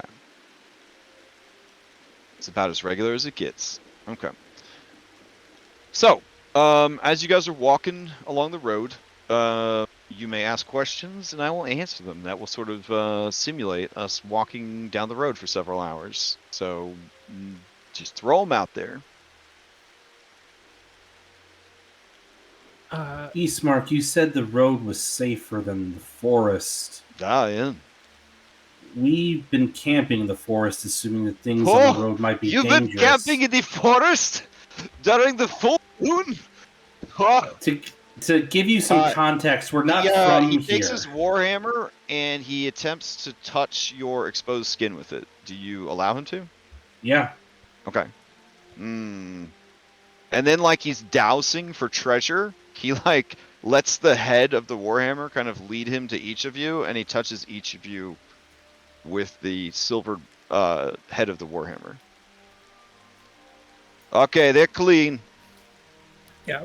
Robin's going to say, we started at, well, there was this house, the Durst Manor, perhaps? Ooh. Yeah, they both make a weird sign. It is hard to describe. They so they put their hands together as if they are praying, like the two hands over their heart. If this was a face-to-face game, it'd be easier. But they press their two hands together as if in prayer, and then they open the hands and make like a circle, and with each hand, and then bring the hands back together. This time with the fingers pointed outwards, as What's if that it's. Oh, that is sign? the symbol of the Morning Lord. Does it have power? Oh, faith has tremendous power. It is what keeps us. Well, it is what keeps hope in these dark times. You'll have to teach me what that means. You'll have to show me. But that place is cursed. There used to be a cannibal cult there. Can you believe it? I think we met them. They were going to sacrifice Dan, and we killed the Dursts, and there was a crying giant baby monster that my father sacrificed himself on an altar to let us escape. There were spirits chanting that one must die to appease Oh my goodness. something. We buried him beside the road once we were out. But I'm so sorry you had to go through all that. we followed the road. Was it east? Is that the direction we headed? Did we Mhm. figure that out? Yeah. We followed the road east from the house. We didn't know which way to go, and we made it to some giant gates and Lead to The your barrier gates. wall. yeah, barrier wall and gates. And there was mist when the doors opened. It was the same Yeah. mist that had surrounded the house, and we couldn't escape from it. Mm. Only the Vistani can travel through the mist. What are the Vistani? They are a nomadic people who live apart from everyone else. They are sneaky and they are and Arrhenius says duplicitous, and he says they lie and they cheat, they steal, they have no respect for people's personal property, and they're also servants of the devil. We ran into some Oh, barbarians. and they can curse you. They can use their evil eye on you. We ran into some barbarians. They mentioned the Oh, devil. barbarians this far east? Yeah, That is unlikely. They're Robin will pull out the helmet. berserkers. Yeah, they are Kavani who have lost themselves to bloodlust and violence. I'm sorry, this is probably a lot for you if you're from different place. Kavani are the indigenous people of Barovia. They were here long before us, our ancestors settled here. Their ancestors fought to protect the land against Strahd. And as he says that, Arena gives him a look, and he says, against our current ruler. I don't mean to be rude, but she'll just kind of gesture around at everything. She's going to say, you talk about devils and about there's monsters. There's Yeah. What is wrong with this place? We've never seen anything like this. And Irene says, well, if you come from a world where everybody has sunshine and surnames, I'm sure, this probably seems like a pretty bad place, but, I mean... Why isn't there sunshine? It seems to be up there somewhere. There's light during the day of sorts.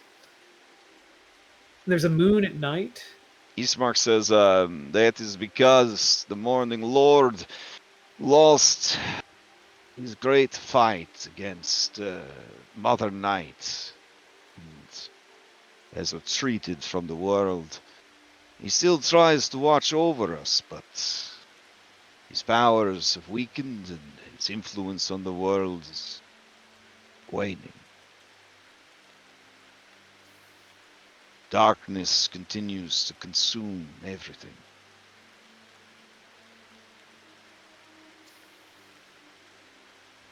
I'm sorry that I have no joyful news for you, but you are not wrong.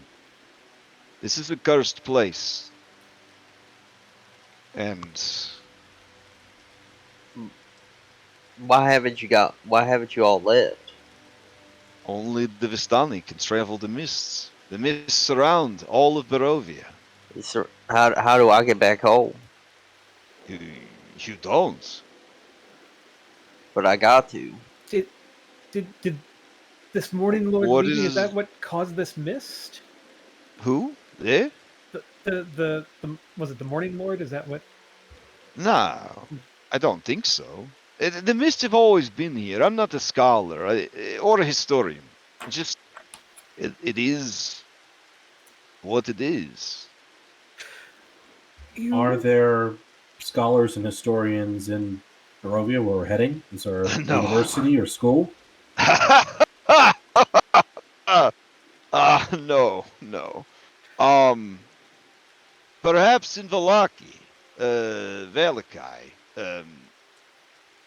But that is the largest settlement left in the realm. You said But it's a long journey, like 140 miles or so from the village of Barovia. I mean, I gotta get back home. Well, you could go ask the Vistani, but it's unlikely they will help you. Why? Because they're duplicitous? And Wayne says this with a little bit of a tone of derisiveness in his voice. Oh yeah. Like as sweet as Irina and as helpful as Ismark is, you definitely get some cultural tension. Yeah, some light racism, maybe. Because Wayne's like, this is like you're describing the Romani of Earth. So like, yes, what gives? Which is, I mean, well, so we know. He says, again, this is not me. Yep. I grew up in Italy. We had Romani all over the place. I dated a Romani girl in high school. Well, but listen, this here, is they definitely don't like or trust the Vistani. But he says, there is a camp near Sarapul, which is outside of the village of Barovia. You might be able to go and speak with them. There is also some Vistani who own the tavern in the village. You can speak with them as well when we finally get there. When you came across us and were yelling to us through the mist, it sounded like maybe we weren't the only outsiders that you had ever encountered. Are there other people here like us? Like you, but outsiders, yes. People find their way here, but they never find their way out.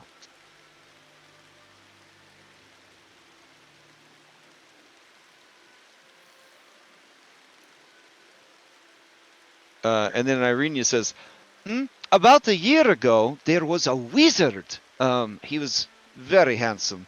A bald head, like so shiny. And then he had a beard, kind of like yours, but, and she points to Henry, but like he took good care of it. And then he wore these blue wizard robes. Oh, he's so cool. He could cast magic. He led a rebellion against the devil, but it didn't go so well.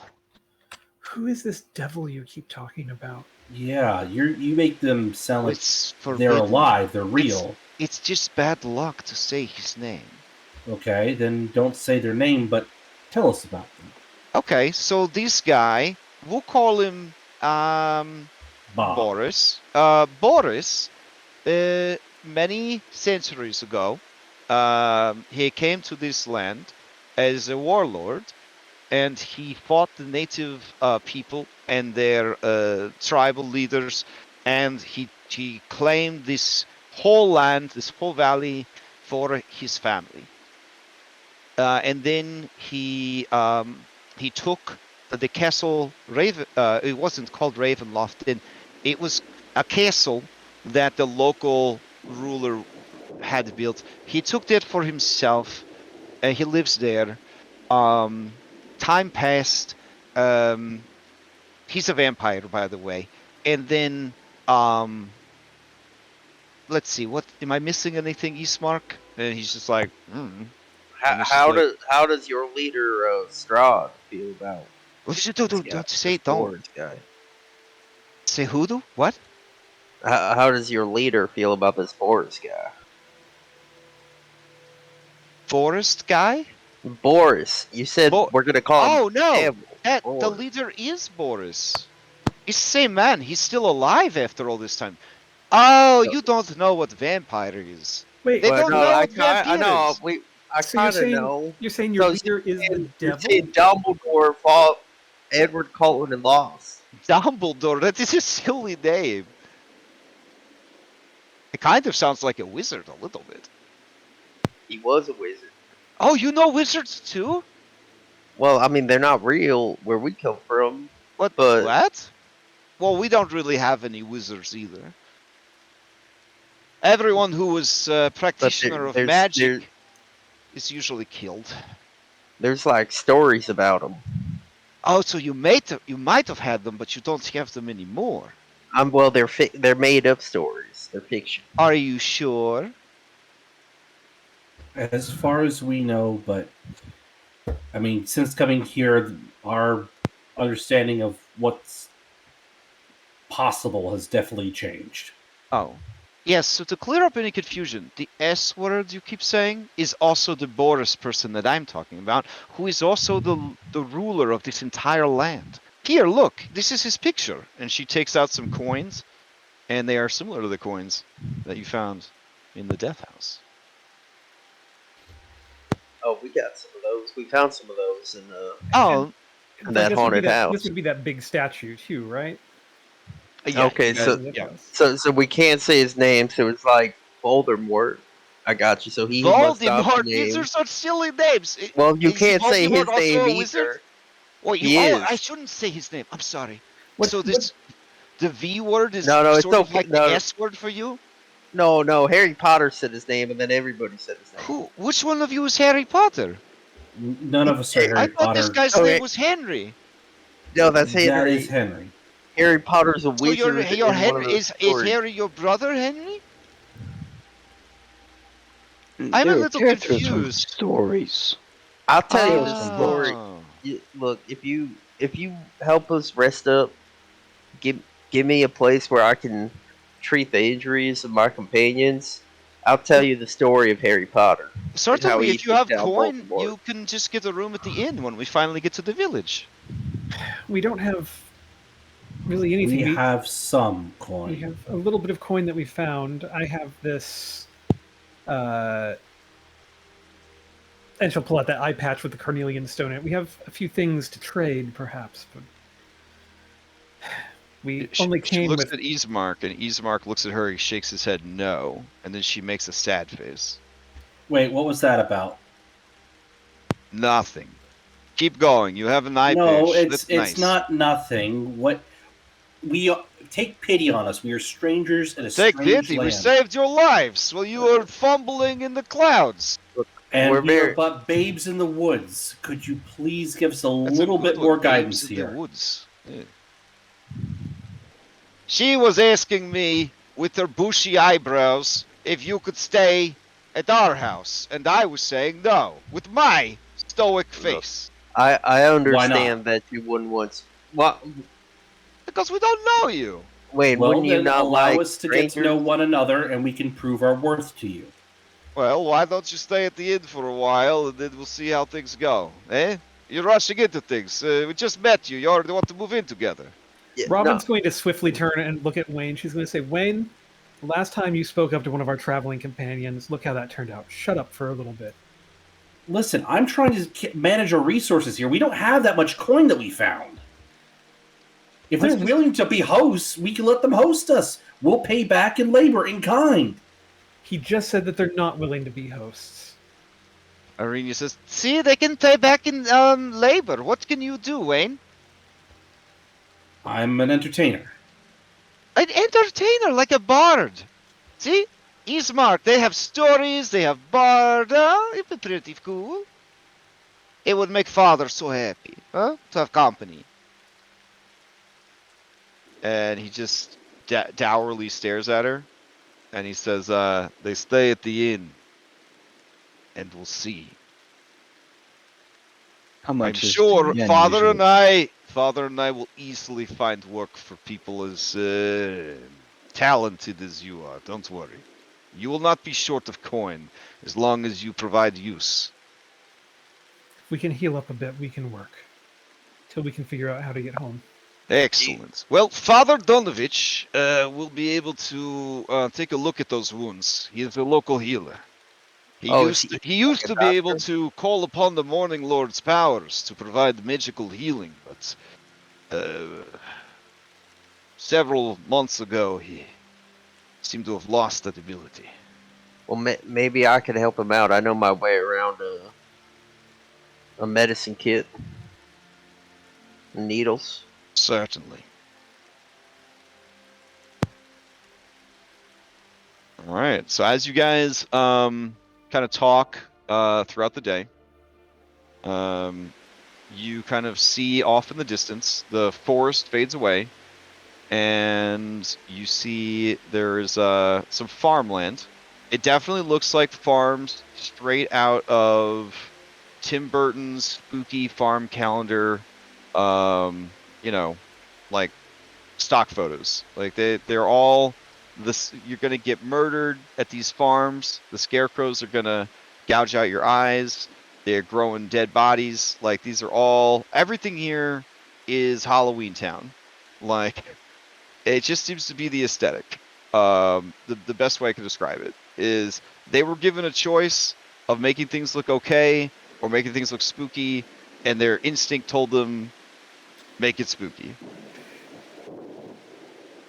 And that's just how it is. Yeah.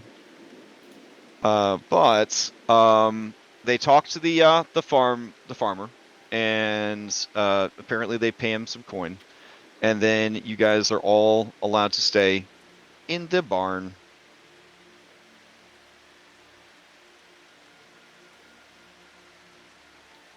And it is dry, and there's lots of hay, and it's pretty much the nicest accommodations you've had in a while. Leo throws himself like back first into the hay and just lets out like a contented sigh as he sinks into it. And he says, "This is like a 5-star hotel. How my perceptions of everything have changed."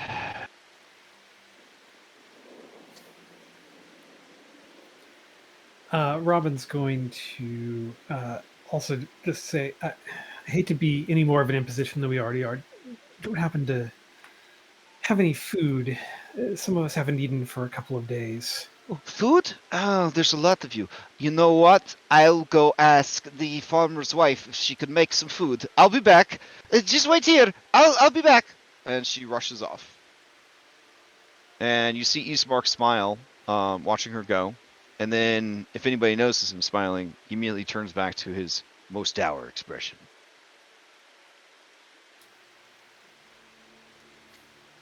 I mean, whoever gave him that title, I mean, he has a reason to be dour. Fair. Yeah. Yeah. Robin will ask Ismark, I hope that we aren't interrupting business of yours that is too important. We've had some people go missing, and my father is concerned, and as am I. So, Arinia and I have been visiting the farmsteads and asking if anyone has seen the missing people. Just trying to figure out what's going on. It's not unusual for people to go missing, but the regularity of it is concerning to me. So. I don't really know how to phrase this because I don't know your culture, but are you and your sister and your family, are you important in Barovia? His jaw like clenches, and he says, my father is the burgomaster of the village. What's that? He is like the local leader who is in charge of making sure everyone is following the laws and paying the taxes and generally just trying to keep things together. It is hard work in these dark times. I am trying to learn from him as best I can to take over someday. Hopefully, not someday soon. Well, you seem very astute. Thank you.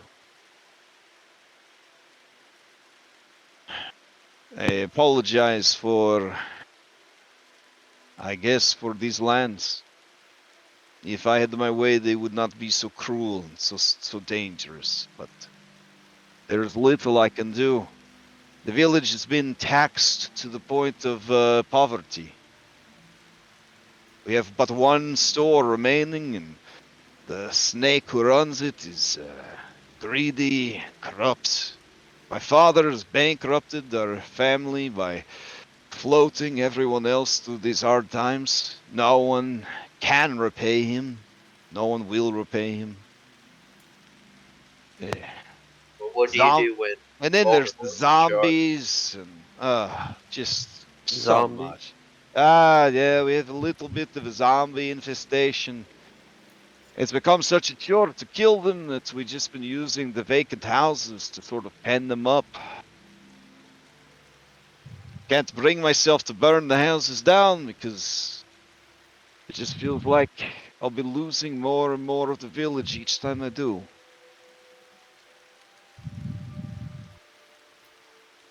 Sounds like an awful lot of weight on your shoulders. As he's speaking through this, how is Dan doing? Yeah, how is Dan doing, Ann? Yeah. I would say he's still kind of in a bit of a like he's just every once in a while whenever somebody like mentions anything he'll like his eyes will move and watch and then they'll kind of like glaze over because he's not in a good spot right now. He's 2 levels of exhaustion away from death, and he just lost the uncle he looked up for and his sister who protected him most of his life. So he's not doing so well.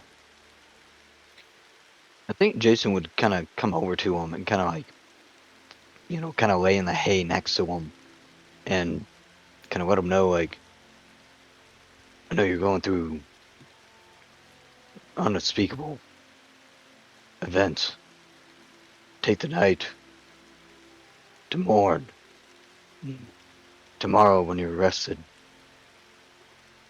I can train you like I helped train Anne. If you're willing. His head turns towards you and Trying to give him a goal. he just stares at you and blinks. I just kind of rest my hand on his shoulder. You think on it. There's no rush. Nods. Kind of seat back into the into the hay.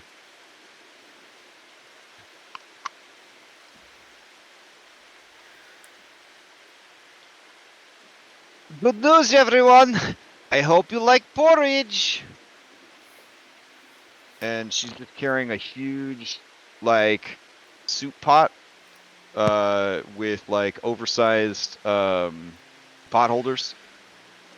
Chris will rush up to help her. Oh, hi. That looks heavy, I'll take it. It's not too bad. But she lets you take it, and then she, like, pulls her sleeve up, and she shows you her fat guns. She flexes her arm at you. You estimate that she is stronger than you. I still take it, and of course, yeah. And I do my best not to show that I have a harder time than her. All right. So as you guys begin to scoop out wooden bowls of porridge, as the late afternoon turns to evening in the quiet, dry, soft safeness of this barn, I think that's where we'll close it out for the year. Yep. All right. Just as one last thing, like Robin would get a bowl of porridge for Dan and like help him eat it and stuff, and like I think she would spend the rest of the evening like directly with him, since they both lost a family at this point. Yeah. And Wayne would, if his presence is not wanted, he would relocate, but he would try and engage with Dan and say, "Hey, Dan, can you help me look after this kitten?" And try and get him to, I don't know, interact with somebody else and to take his mind off of what just happened a little bit. I mean, he'll look at the kitten and then look at you, and then he'll go and if Robin is gonna try and give him porridge, he'll go and do that instead. Seems kind of Oh, he seems kind of maybe attached to Robin a little bit. Robin will definitely stay close.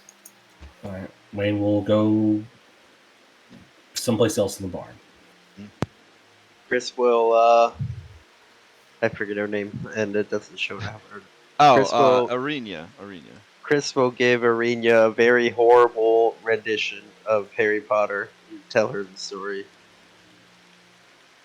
Okay. God, the whole thing, all 7 books. Well, I mean, we'll get as far as we do, but I mean, like, he's obviously not like word for word it. He's got a low charisma. You're not gonna spoil the good stuff, right? For I mean, performance. He's gonna you just know kind of what? try and tell her the story. All right, You know? give me a charisma performance check. It's gonna be terrible. Wayne just winces. Part 1 of 7. This is a -7. Oh wow. Honestly, with a -7, you do an all right job, a perfectly adequate job of telling her about the premise of the Harry Potter series and setting her up for months of storytelling. Nice. Yeah, he read those books when he was on deployment, so he's got a pretty good understanding. Okay, fair enough. Okay, yeah. So she listens intently to the story of this Harry Potter guy, and with you kind of reading the story, and Wayne feeding the kitten, and Dunbar sort of nosing in there and sniffing the kitten, and making sure that equity is being served, and that the kitten's not getting more porridge than he is, and Dan, sort of surrounded by friends and remaining family and allies. Henry just kind of stands with his back to the wall. He's smoking another one of his cigarettes and just sort of making sure he doesn't set any of the hay on fire, and just watches everybody, just cool as a fucking cucumber. All right, and that's where we'll end it. Alrighty. Oof. Okay. So, I don't know though. I don't think there are any announcements. There's nothing. There shouldn't be anything going on anymore. Everybody should take a week off. I think Orf is doing a one shot, something like that, or tomorrow. I think he's doing. I think they're doing a rhyme tomorrow, and then I think he has a one shot, and that's it for Okay. him.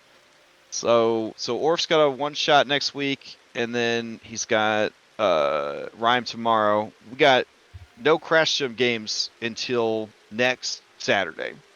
Mhm. So yeah, because this weekend is Christmas, and then next week everybody is recovering from Christmas and all that stuff. May or may not maybe stream some games, like some Vigima games, or like, I might stream some prep. I don't know. Might just take some time off and not do D&D stuff for a week. That might be kind of cool. It might be kinda cool.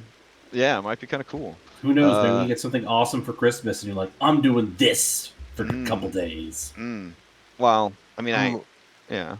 I'm about to fly to Chicago tomorrow, and I'm gonna be so bored. I'm not taking a computer or anything. Oh, so wow. I'm probably gonna buy the new Pokemon. All Oh, right. boy. Well, let me know. Let me know Oh. if you need to be thinking that they're Pokemans, because I have had the craziest shiny luck. I've been playing since the game first came out. I was playing Japanese emulator before it came to America. I've never gotten wild shinies in my life. I've had 4 wild shinies so far in this playthrough, and then ones that I actually intentionally went to get. I was successful at actually hunting for them. It's fucking crazy. Like, Wow. this is like the best Pokemon run I've ever had in my life. I'm loving this game so much. So much fun. That's awesome. Yeah. Okay, cool. Well, remember, if you guys are looking for people to hang out with online, we have a nice community going. We got 250 something people now, something like that. Doesn't feel like it because we don't have a lot of drama, but there's a lot of people.